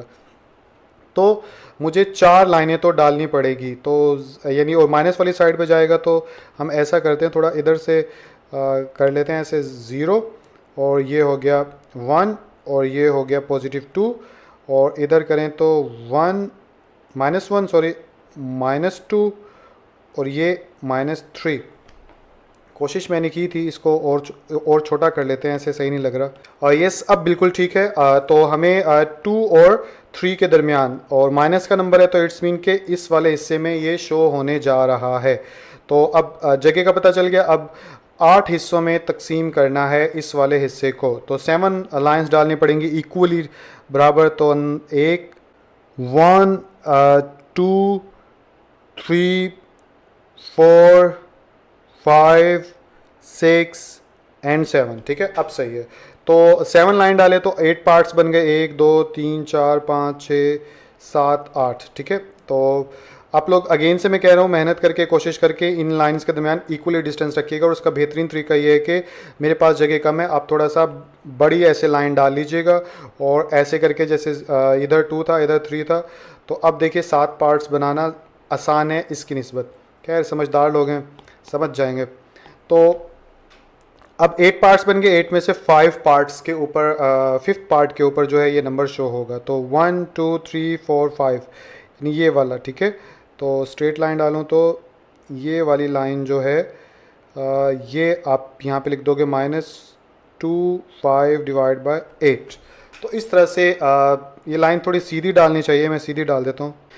यस अब सीधी है, ठीक है। तो ये इस तरह से आप नंबर शो कर सकते हो। इसी तरह 5th भी देख लेते हैं क्वेश्चन। तो ये आ गया हमारा 5th पार्ट। ये भी बिल्कुल वैसे ही है, बस इधर पॉजिटिव नंबर है तो दोबारा से एक लंबी सी नंबर लाइन बना लेते हैं इधर और इसके बाद अब ये पॉजिटिव साइड पे शो होगा और 2 और 3 के दरमियान में शो होगा क्योंकि यहाँ पे 2 आ गया। तो अब इधर से शुरू करते हैं। इधर डाल देते हैं 0, इधर डाल देते हैं -1, इधर एक नंबर ही डालते हैं, इधर डालते हैं ये हो गया 1, ये हो गया 2 और ये हो गया 3, ठीक है। ये ज़्यादा ये देखो बराबर नहीं है ये, लेकिन शो करने में कोशिश करता हूँ बराबर डालने की। तो ये मैंने नंबर लाइंस के ऊपर लिख लिया, 0 1 काउंटिंग कर दी। उसके बाद 2 और 3 के दरमियान में जाना है तो 4 पार्ट्स में कन्वर्ट करने हैं 2 और 3 को। तो 1 2 3 लाइंस डाली तो 4 पार्ट्स बन गए और 3rd पार्ट के ऊपर ये नंबर आ जाएगा तो 1 2 3 यानी कि इसके ऊपर आएगा। तो यहाँ से एक स्ट्रेट लाइन ऊपर की तरफ ड्रॉ कर दूंगा, ठीक है, इसके ऊपर नहीं है, अब इसके ऊपर है, और यहाँ पे ऐसे एरो डाल दूंगा, इधर लिख दूंगा 2 3 डिवाइड बाय 4। तो इस तरह से ये नंबर भी शो हो गया।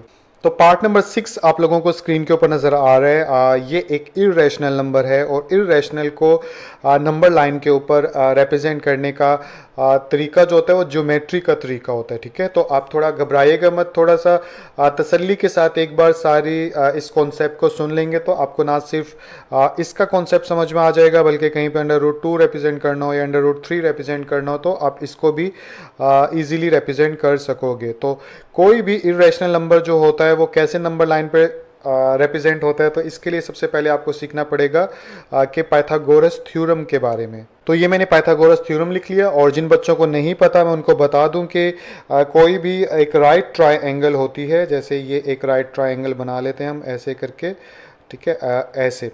तो किसी भी राइट ट्रायंगल में कोई सी दो साइड्स अगर दी गई हों तो तीसरी साइड की लेंथ हम मालूम कर सकते हैं। ये खास बात होती है पाइथागोरस थ्योरम की, ठीक है। मिसाल के तौर पर इसे ए का नाम दे देते हैं, इसे बी का नाम दे देते हैं और इसे सी का नाम दे देते हैं।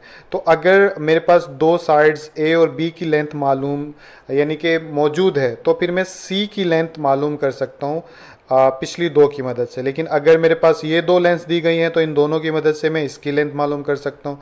तो आप बात समझ रहे हैं कि कोई सी दो लेंथ आपको अगर मालूम होंगी राइट ट्रायंगल के अंदर तो आप तीसरी की लेंथ खुद ही मालूम कर लोगे। ये खास बात होती है पाइथागोरस थ्योरम की, ठीक है। यहाँ तक बात समझ में आ गई। तो इस पाइथागोरस थ्योरम की मदद से ही हम इन तीन नंबर्स में से कोई सा भी ड्रॉ कर सकते हैं नंबर लाइन के ऊपर।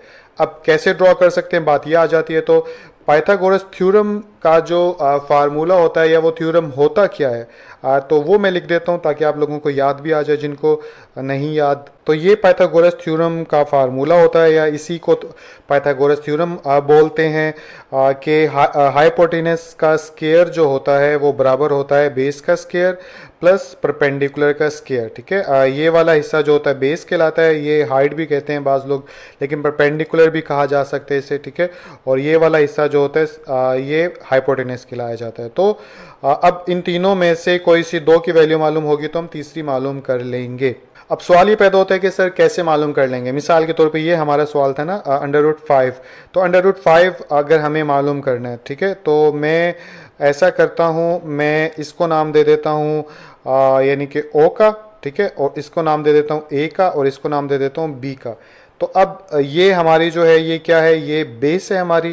तो अच्छा खैर एनीवे, अगर वैसे ऐसे ही समझना पड़ेगा आपको, अगर बेस जो है मैं इसका 2 रखूं, ठीक है, 2 यूनिट्स रख लूं, और अगर परपेंडिकुलर जो है इसका 1 यूनिट रख लेता हूं, ठीक है, तो ये हाइपोटेनस जो है इसका वो कितना हो जाएगा।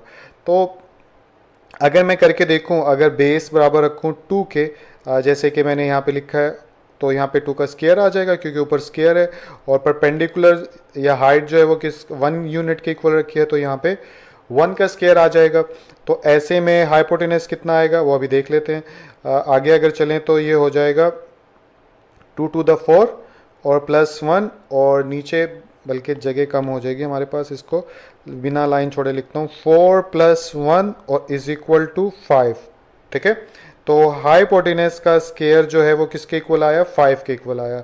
तो यानी कि अभी क्योंकि यहाँ पे स्क्वायर है, इस स्क्वायर को रिमूव करने के लिए हम दोनों साइड पे रूट ले लेंगे। जब दोनों साइड पे रूट लूँगा, ठीक है, यानी कि अगर मैं इधर भी रूट ले लूँ और मैं इसका भी रूट ले लूँ 5 का भी, ठीक है, तो ये स्क्वायर रूट से कैंसिल हो जाएगा और मेरे पास यस नज़र आ रहा है, हाइपोटेनस जो है वो किसके इक्वल आ जाएगा, √5 के। तो अब आपको कुछ बात समझ में आई है कि अगर मैं बेस 2 के इक्वल रखूँ और परपेंडिकुलर 1 के इक्वल रखूँ तो हाइपोटेनस मेरा आ जाएगा किसके, 5 के, √5 के इक्वल, ठीक है।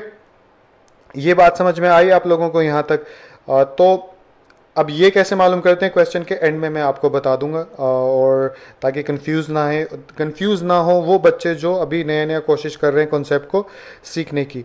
तो यहाँ तक ये कहानी समझ में आई। यहाँ से बस आपको ये सीखना था कि पाइथागोरस थ्योरम की मदद से अगर हम बेस को 2 रखें और परपेंडिकुलर को 1 रखें तो हाइपोटेनस हमारे पास √5 आ जाता है, और हमने √5 ही मालूम करना है। ठीक है, तो इसी पाइथागोरस को थ्योरम को इस्तेमाल करके ही अब हम मालूम करेंगे कैसे। चलिए अब इसको ऑफिशियली तौर पे जो है बेहतर तरीके से लिखने की कोशिश करता हूँ, और ताकि क्वेश्चन में भी आप ऐसे ही लिख दीजिएगा।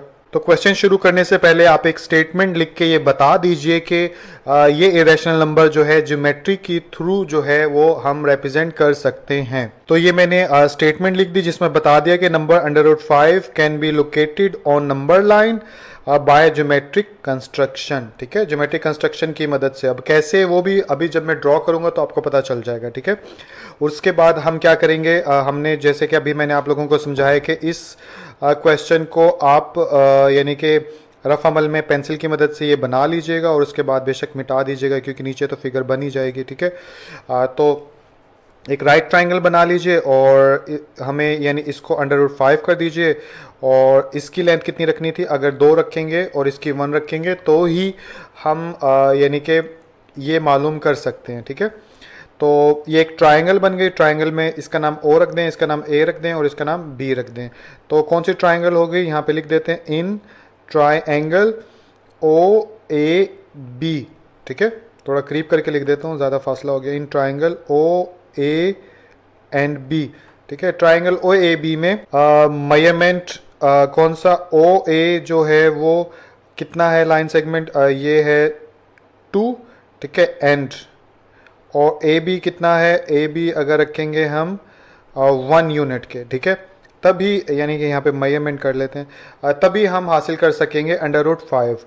अब किस तरह से हासिल करेंगे, बाय फिथागोरस या पाइथागोरस थ्योरम जिसे इंग्लिश में बोला जाता है। तो ये मैंने लिखकर वाजे भी कर दिया, आप लोग भी ज़रूर लिखिएगा कि by Pythagoras theorem. Pythagoras theorem के अकॉर्डिंग क्या होगा कि ये वाला जो हाइपोटेनस है ये कितना है, ये ओ बी है।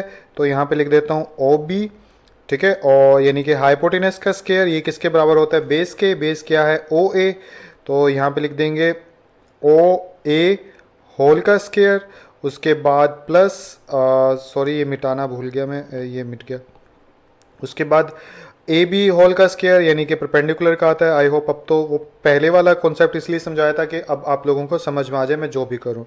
तो इसके बाद आगे अगर करेंगे तो ओ ए है 2 के इक्वल, ये है 1 के इक्वल, और आगे अगर चलेंगे तो 4 + 1, और फर्दर आगे चलेंगे तो यहाँ पे आ जाएगा 5। तो इसके बाद ओ बी होल का स्क्वायर इसके बराबर आ गया। इसके बाद दोनों तरफ रूट लेंगे तो क्या हो जाएगा, O B is equal to √5। ये हमारे पास फाइनली जो है वो हासिल हो जाएगा। ठीक है, यानी कि ये ओ बी जो इसमें मैंने हाईलाइट करके भी दिखा दिया है। तो आप लोग ये मार्कर की मदद से लिख लीजिएगा। और इसके बाद अब ओ ए भी तो आ गया, अब हम यानी कि कंस्ट्रक्शन कर सकते हैं क्योंकि सब चीज़ें आपको समझ में आ गई। तो नंबर लाइन ड्रॉ करते हैं। तो यहाँ से यहाँ तक एक स्ट्रेट लाइन ड्रॉ कर ली, इधर भी एरो डाल दिया, इधर भी एरो डाल दिया। और अगेन मैं कह रहा हूँ अब ये आप प्रकार की मदद से और स्केल की मदद से ही बना सकते हैं क्योंकि ज्योमेट्री का नाम ऊपर मैंने बताया भी था।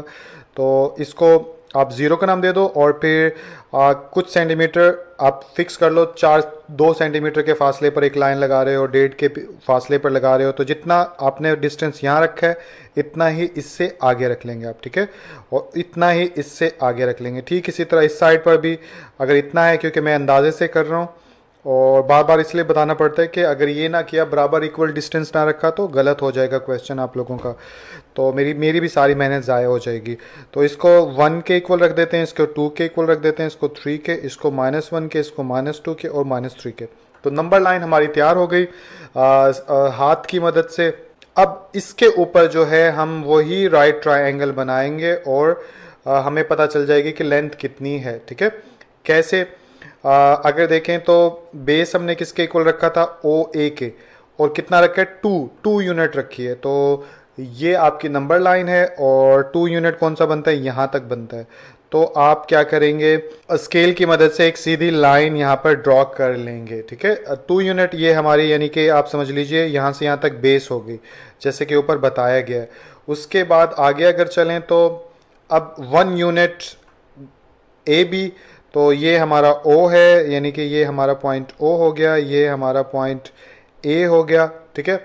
अब 1 यूनिट कहाँ से कहाँ तक का फासला है? 1 यूनिट है यहाँ से यहाँ तक का फासला, ठीक है। दोबारा बता दूं, इतना फासला है, इसको हटा के बताता हूँ कि ये 1 यूनिट फासला है, ये भी 1 यूनिट फासला है, ये भी 1 यूनिट फासला है। यानी कि आप समझ रहे हैं ना कि पहले 2 रखा था तो 2 तक का डिस्टेंस हमने कैलकुलेट यानी उतनी लंबी लाइन ड्रॉ की। अब 1 तक रखना है तो आप क्या करेंगे, आप स्केल से यहाँ तक का फासला मेजर कर लोगे, 0 से 1 तक का, ठीक है। 1 तक का रखने के बाद स्केल को यहाँ पे ऐसे रख लोगे और रखने के बाद जितनी लाइन ये वाली है, ठीक है, इतनी ही लाइन आप यहाँ पर ऊपर लगा दोगे। मैं अंदाजे से लगा रहा हूँ, तो ये मैंने अंदाजे से यहाँ पर भी लाइन ड्रॉ कर ली। इसका नाम रख देते हैं बी, ठीक है। तो अब इसकी लेंथ हमारी पास है 2 और इसकी लेंथ है हमारे पास 1 यूनिट, जैसे कि बताया गया था। इसके बाद अब यानी कि ओ को बी से मिला देते हैं, तो ये ओ को मैंने बी से मिला दिया, ठीक है। तो अब यानी कि यहाँ पे 1 है, यहाँ पे 2 लिख दो, ठीक है, और यहाँ पे √5 लिख दोगे। अब क्यों लिखोगे? अब पाइथागोरस थ्योरम आपको समझ में आएगा कि क्यों मैंने इतना समझाया था कि अगर इसको 2 रखें, इसको 1 रखें, तो इसकी लेंथ पाइथागोरस थ्योरम के अकॉर्डिंग √5 आएगी। तो इसलिए अब यहाँ से यहाँ तक का √5 हो गया। अब आप क्या करेंगे, आप कंपस लेंगे, प्रकार को क्या करेंगे, नोक प्रकार की यहाँ पे रखेंगे, ठीक है, और उसके बाद आप प्रकार को यानी कि निब यहाँ पे रख ली और पेन यहाँ पे तक ले आएंगे, यानी प्रकार को इतना ओपन कर लेंगे। इतना ओपन करने के बाद फिर प्रकार को इसी पॉइंट पे रखने के बाद आप क्या करेंगे, ऐसे करके एक आर्क लगा देंगे, ठीक है। तो ऐसे करके आर्क लगाएंगे।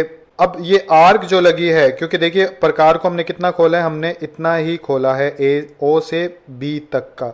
अब ओ से बी तक का फासला हमारे पास √5 है, तो अगर यहाँ से यहाँ तक का फासला √5 है तो इट्स मीन जितना फासला यहाँ से यहाँ तक है, इतना ही फासला अब यहाँ से इधर तक होगा, इस आर्क तक।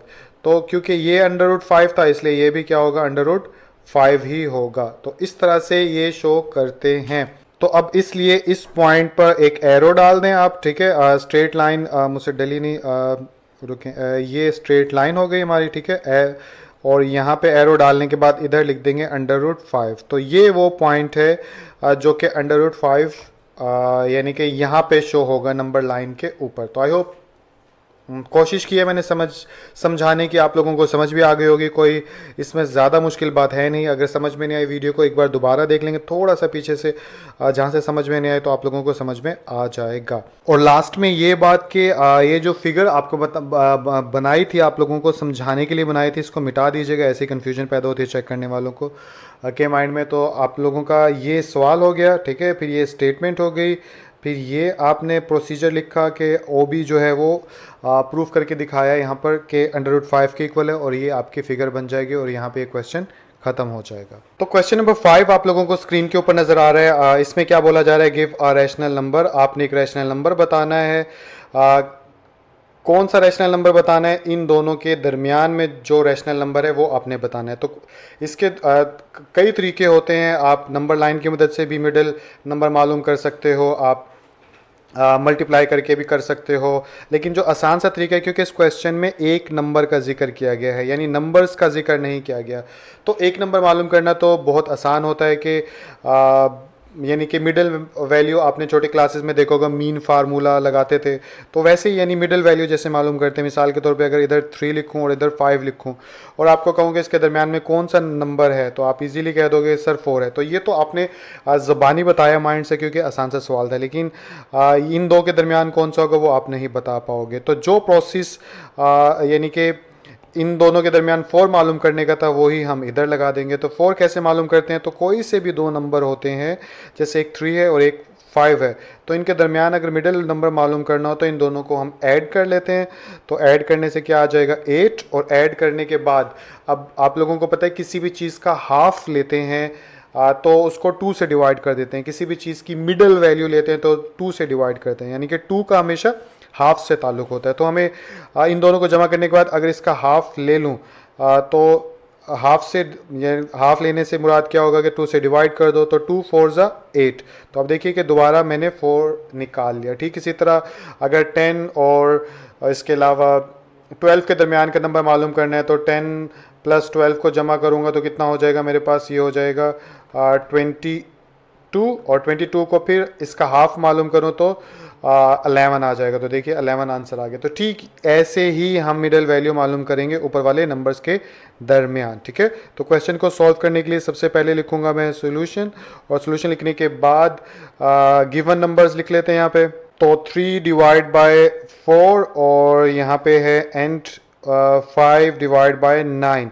तो इन दो नंबर को हम ऐड करें अगर, और ऐड करने के बाद डिवाइड करवा लेते हैं। तो ऐड करें तो 3 divide by 4 plus 5 divide by 9। अब जो है इसके बाद इसका एलसीएम ले लेंगे। एलसीएम लेना आपको आता है। इन दोनों को हम यानी कि वैसे तो 36 बनता है, लेकिन आपको लेके दिखा देता हूँ। 4 और 9 है तो 2 to the 4 और 9 वैसे का वैसा, 2 1 जा 2, 9 वैसे का वैसा, और फिर 3 3 द 9, 3 1 जा 3। तो ठीक है, तो ऐसे हो जाएगा। तो क्या बना, 3 3 द 9, 9 टू द कितना होता है 18, और 18 टू द 36 होता है। ठीक है, तो यहाँ पे एलसीएम इन दोनों का आ गया 36। ठीक है, उसके बाद हम क्या करते हैं, उसके बाद इसको मिटा देता हूँ, इसकी जरूरत नहीं है, इसको समझ लिया आपने। उसके बाद एलसीएम में आप लोगों को पता होगा कि इस वाले हिस्से को रखते हैं अंदर, ठीक है, और पहले इस वाले हिस्से से डील करेंगे। तो ये जो नीचे डिनोमिनेटर होता है इसको रखते हैं बाहर, ठीक है, और डिवाइड कर देते हैं। तो 4 9 जा 36 होता है, तो यहाँ पे 9 आ गया। अब जो आंसर आता है उस आंसर को आप ऊपर वाले नंबर के साथ मल्टीप्लाई करवा दोगे। तो 9 को 3 के साथ मल्टीप्लाई करवाऊंगा तो कितना आ जाएगा 27। तो यहाँ पे आ गया 27, और उसके बाद ये मिडिल में प्लस का साइन आ गया। ठीक इसी तरह इसके साथ भी वैसे ही डील करेंगे। 36 को रखेंगे अंदर, ठीक है, और इसको मिटा देता हूँ, और यस 36 को रखेंगे अंदर और इस 9 को रखेंगे बाहर। और उसके बाद 9 4 से कितना होता है 36, ये आ गया 0। 4 आंसर आया। जो आंसर आता है एलसीएम में उसको ऊपर वाले के साथ मल्टीप्लाई करवा लेते हैं। तो 5 4 से कितना होता है 20, तो इधर लिख देंगे हम 20। उसके बाद आगे अगर चलेंगे तो क्या हो जाएगा, ये हो जाएगा 47 डिवाइड बाय 36। अब यानी कि इसका मिडल वैल्यू मालूम करना बहुत आसान है। इसको 2 से डिवाइड कर देंगे। तो नीचे ये यहाँ पर मैंने लिख भी दिया कि dividing by 2 to get the middle number. तो डिवाइड करेंगे 2 से तो ये हो जाएगा हमारे पास 47 डिवाइड बाय 36, और ये डिवाइड बाय आ गया हमारा 2। ठीक है, आई होप अब नज़र आ रहा होगा। तो जैसे 6 को 2 से डिवाइड करते हैं, ठीक इसी तरह 47 डिवाइड बाय 2 को भी 47 डिवाइड बाय 36 को भी हमने 2 से डिवाइड कर दिया। अब आप लोग जानते हो कि रैशनल नंबर में जब भी कोई नंबर नज़र आ रहा होता है जिसके नीचे कुछ नहीं होता, उसके नीचे हमेशा 1 होता ही होता है। ठीक है, तो 2 के नीचे कुछ नहीं है तो इसके नीचे 1 कर लेते हैं, ताकि अब आप लोग इसे आसानी के साथ आगे सॉल्व कर सको। तो अब देखिए, जब भी दो फ्रैक्शंस होते हैं, एक ऊपर एक नीचे, ठीक है, तो इस चीज़ को कैसे डील करते हैं, इस चीज़ को ऐसे डील करते हैं कि नीचे वाला फ्रैक्शन जो होता है जब ये ऊपर जाएगा तो ऊपर जाके उलट जाता है, ठीक है, और मल्टीप्लाई हो जाता है। दोबारा से बता रहा हूँ, जब भी इस किस्म की कंडीशन हो कि ऊपर भी फ्रैक्शन हो और नीचे भी फ्रैक्शन हो, तो ऐसे सूरत हाल में क्या करते हैं कि नीचे वाला जो फ्रैक्शन होता है इसको ऊपर ले जाते हैं, और ऊपर जाके ये मल्टीप्लाई में कन्वर्ट हो जाता है और साथ में उलट भी जाता है। ठीक है, तो यही चीज़ अगर मैं अब करूं तो 47 डिवाइड बाय 36, और यहाँ पे आ गया मल्टीप्लाई, और यहाँ पे आ जाएगा 1 डिवाइड बाय 2। यहाँ पे 2 डिवाइड बाय 1 था, तो ऊपर जाके क्या हो गया 1 डिवाइड बाय 2। अब जो है आप लोगों को इजीली समझ में आ जाएगा। 47 1 जा कितना होता है 47, और 32 6 का कितना होता है 30 और 30 60, और 60 में 12 ऐड कर दो 70 72। ठीक है, तो यहाँ पे आ गया 72। तो ये हमारी जो है वो मिडल वैल्यू है जो कि हमने मालूम करनी थी। तो क्वेश्चन नंबर 6 आप लोगों को स्क्रीन के ऊपर नजर आ रहा है, इसको भी पहले पढ़ लेते हैं। इसमें क्या बोला जा रहा है, express the following recurring decimals, यानी कि रेकरिंग डेसिमल्स यानी नॉन टर्मिनेटिंग। ठीक है, तो ये सारे रेकरिंग डेसिमल्स हो गए। आपने क्या करना है, as rational number p divide by q, यानी कि इनको आपने इन तमाम डेसिमल नंबर्स को p डिवाइड बाय q यानी रेशनल फॉर्म के अंदर कन्वर्ट करके दिखाना है। और ये आपको पता है कि p और q जो है वो रेशनल नंबर में इंटीजर्स होते हैं और q जो है वो ज़ीरो के इक्वल नहीं होना चाहिए। तो आसान सा सवाल है कि बस आप सिंपल ये समझिए कि इनको रेशनल नंबर में कन्वर्ट करना है, ठीक है।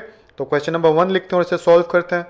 तो ये मैंने क्वेश्चन नंबर 1 लिख लिया और क्वेश्चन नंबर 1 है 0.5 और ऊपर बार डली हुई है। इस बार का मतलब क्या होता है कि क्वेश्चन के अंदर 5 जो है ऐसे लगातार आगे की तरफ बढ़ रहे हैं। ऊपर रेकरिंग जो लिखा है, रेकरिंग का मतलब आई होप आप लोगों को पता होगा, पीछे से वीडियो देखिए। तो सॉल्व करने के लिए सबसे पहले लिखेंगे सोल्यूशन और सोल्यूशन लिखने के बाद सबसे पहले लेट कर लेते हैं, बल्कि ऊपर ही लेट कर लेते हैं। यहाँ पे लिखा लेट, इसको यानी कि फिल वक्त हम x के इक्वल रख लेते हैं। तो x इज़ इक्वल टू 0.5 और ये सोन के लिए ऊपर बार डाल दी। और हम क्या करेंगे, अब इस बार को अगर हटाएं तो ये कैसा नंबर हो जाएगा, ये हो जाएगा x is equal to 0.5। It's mean यही मैंने आपको बताया था ना कि बार का मतलब ये होता है कि 5 एक जैसा नंबर ही बार बार रिपीट हुए जा रहा है। तो ऐसे डॉट डॉट डॉट डाल दो, जिसका मतलब ये कि आगे ये सिलसिला जारी है, ठीक है। अब इसको दे देते हैं इक्वेशन नंबर हम 1 का नाम।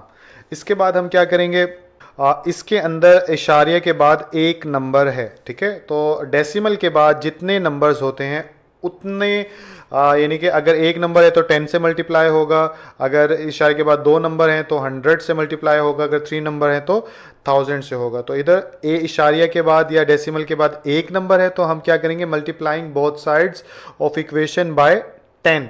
तो इसलिए अगर एक नंबर होगा तो 10 से मल्टीप्लाई करेंगे बोथ साइड्स पर। तो मैं लिख देता हूँ स्टेटमेंट। तो ये लिख दिया, मल्टीप्लाइंग 10 ऑन बोथ साइड्स। 10 जो है उसको बोथ साइड्स पे अगर मल्टीप्लाई करवाएं तो इधर x था तो इसके साथ भी 10 मल्टीप्लाई हो जाएगा, तो ये हो जाएगा 10x। और इधर जो है 10 मल्टीप्लाई होगा 0.555 एंड सो ऑन, ठीक है। तो इसके बाद ये हो जाएगा 10x इज इक्वल टू, जैसे ही 10 से मल्टीप्लाई करवाएंगे तो ये बन जाएगा, कैलकुलेटर पे आप मल्टीप्लाई करवा लोगे तो आपको पता चल जाएगा, ठीक है। 5.5555 एंड इस तरह डॉट्स डाल दोगे, सो ऑन। तो ये हमारे पास आ गया। पॉइंट नज़र नहीं आ रहा, मैं इसको थोड़ा हाईलाइट कर देता हूँ ताकि, क्योंकि इस पॉइंट के इर्द तो कहानी घूम रही है। तो 10 से मल्टीप्लाई करवाने के बाद आपका ये कन्वर्ट हो जाएगा 5 पॉइंट के अंदर, ठीक है। अब इसके बाद हम क्या करेंगे, इसको दे देते हैं इक्वेशन नंबर 2 का नाम। अब हम क्या करेंगे, इक्वेशन 2 में से इक्वेशन नंबर 1 जो है वो सबट्रैक्ट कर देंगे। तो सबट्रैक्ट अगर करूं, पहले यहाँ पे स्टेटमेंट लिख देनी चाहिए हमें। तो इक्वेशन लिख दिया, सबट्रैक्टिंग इक्वेशन 1 फ्रॉम 2। तो 1 कौन सी है, ऊपर अगर देखें तो 1 है x इज इक्वल टू 0.555 ये है। तो यहाँ पे लिख देता हूँ मैं 0.555, बस 3 दफ़ा लिख देते हैं और डॉट्स डाल देते हैं। तो ये इक्वेशन 1 है। तो इसको माइनस करना इक्वेशन 2 के अंदर से। तो 2 कौन सी है, 10x के साथ स्टार्ट हो रही है, यानी कि ये वाली है, आई होप के पता होगा।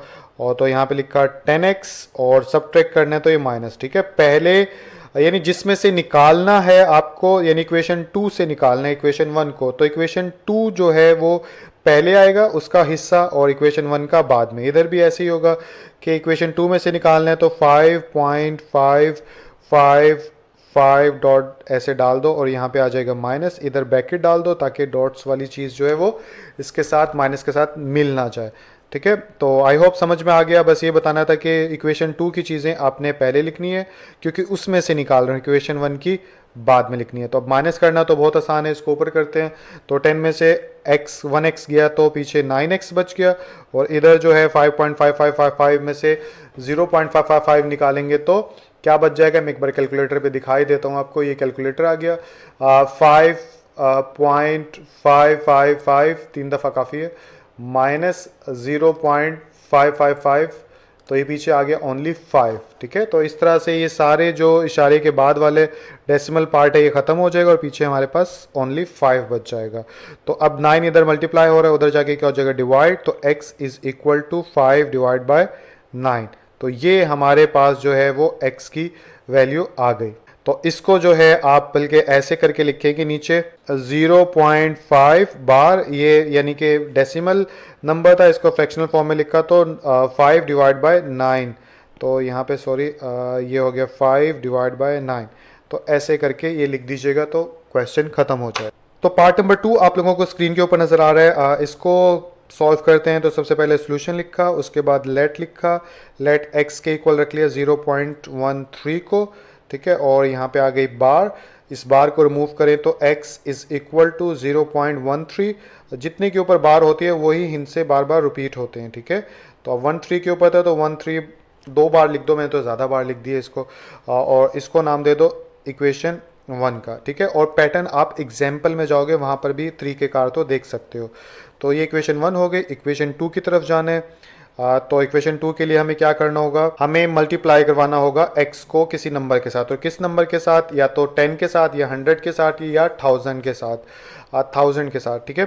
तो अब वो कैसे पता चलता है किसके साथ, 0.13 है तो इट्स मीन 0 को रिमूव करने के लिए नीचे इशारे को ख़त्म करने के लिए 1 डाला, और उसके बाद जितने डिजिट्स होते हैं उतने ज़ीरोज़ डालते हैं। तो 2 ज़ीरोज़ डालेंगे तो इट्स मीन के 100 से मल्टीप्लाई करेंगे तो हम इनको ख़त्म कर सकते हैं।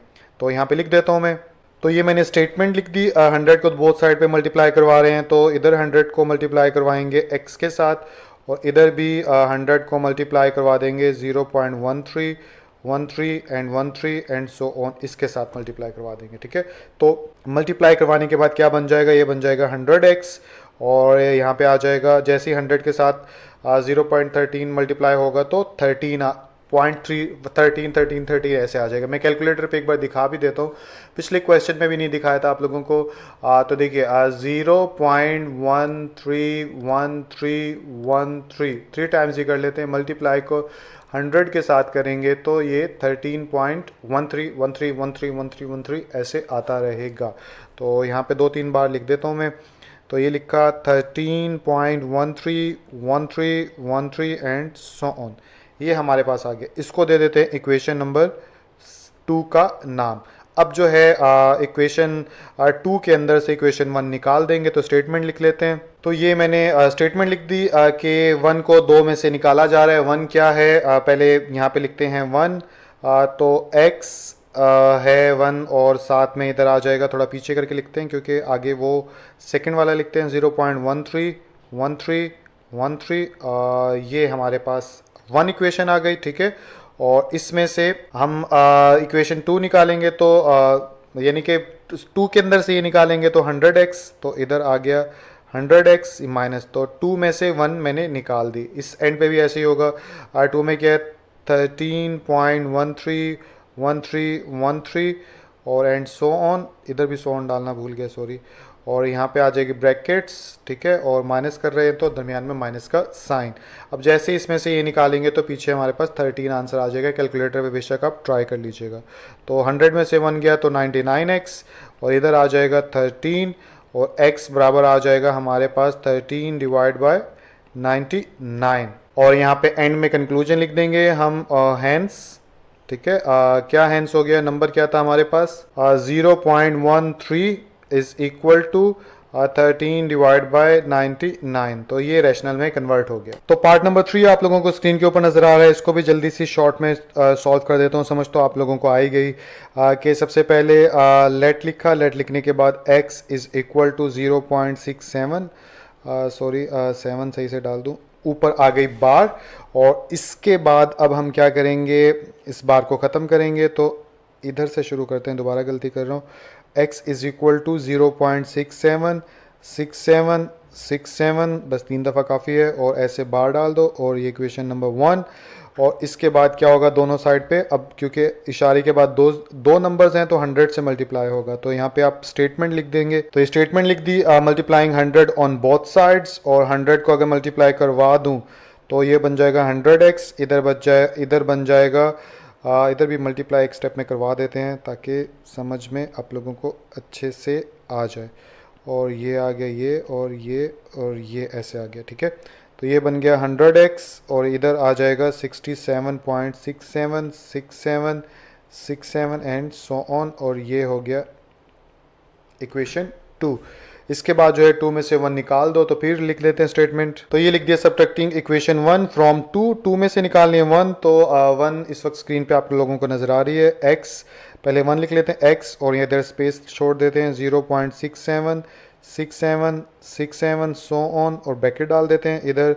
अब दूसरी में से निकालनी है तो ये आ गया 100x और इधर क्या है 67.67 6 7 एंड सो ऑन और दरमियान में आ गया माइनस 100 में से 1 गया तो 99x इधर जो हो जाएगा ओनली 67 बच जाएगा तो x is equal to 67 divide by 99 और यहाँ पे आप लिख देंगे हैंस नंबर क्या था नंबर हमारे पास था 0.67 बार और ये बराबर आ गया 67 डिवाइड बाय 99। तो इसके साथ ही एक्सरसाइज फाइनली ख़त्म हो गई और शुक्र अदा करता हूँ अल्लाह मियाँ का कि मैंने ये कर दी पूरी। इससे पहले भी अपलोड की हुई थी मैंने ये एक्सरसाइज, लेकिन मुझे लगा कि वो इतनी अच्छी नहीं है, वो मेरे स्टार्टिंग की मैथ थी। तो अभी थोड़ी एक्सपर्टी भी आ गई है, थोड़ी स्किल्स भी बेहतर हो गई है, तो मुझे लगा कि एक दिन में बैठ के इसको सारा मैं रिकॉर्ड कर दूंगा। बट एक दिन का सोचा था, चौथा दिन आज है और ये एक्सरसाइज पहले से कहीं ज़्यादा लंबी भी हो गई, लेकिन अल्हम्दुलिल्लाह के अच्छे से समझा पाया हूँ इसके अंदर और अच्छे से आप लोगों को समझ भी आई होगी। तो अपना बहुत सा ख्याल रखिएगा, मेहनत करिएगा, आगे बढ़िएगा, इंशाल्लाह ज़िंदगी में आप ज़रूर कामयाब होंगे। ठीक है, अल्लाह हाफ़िज़।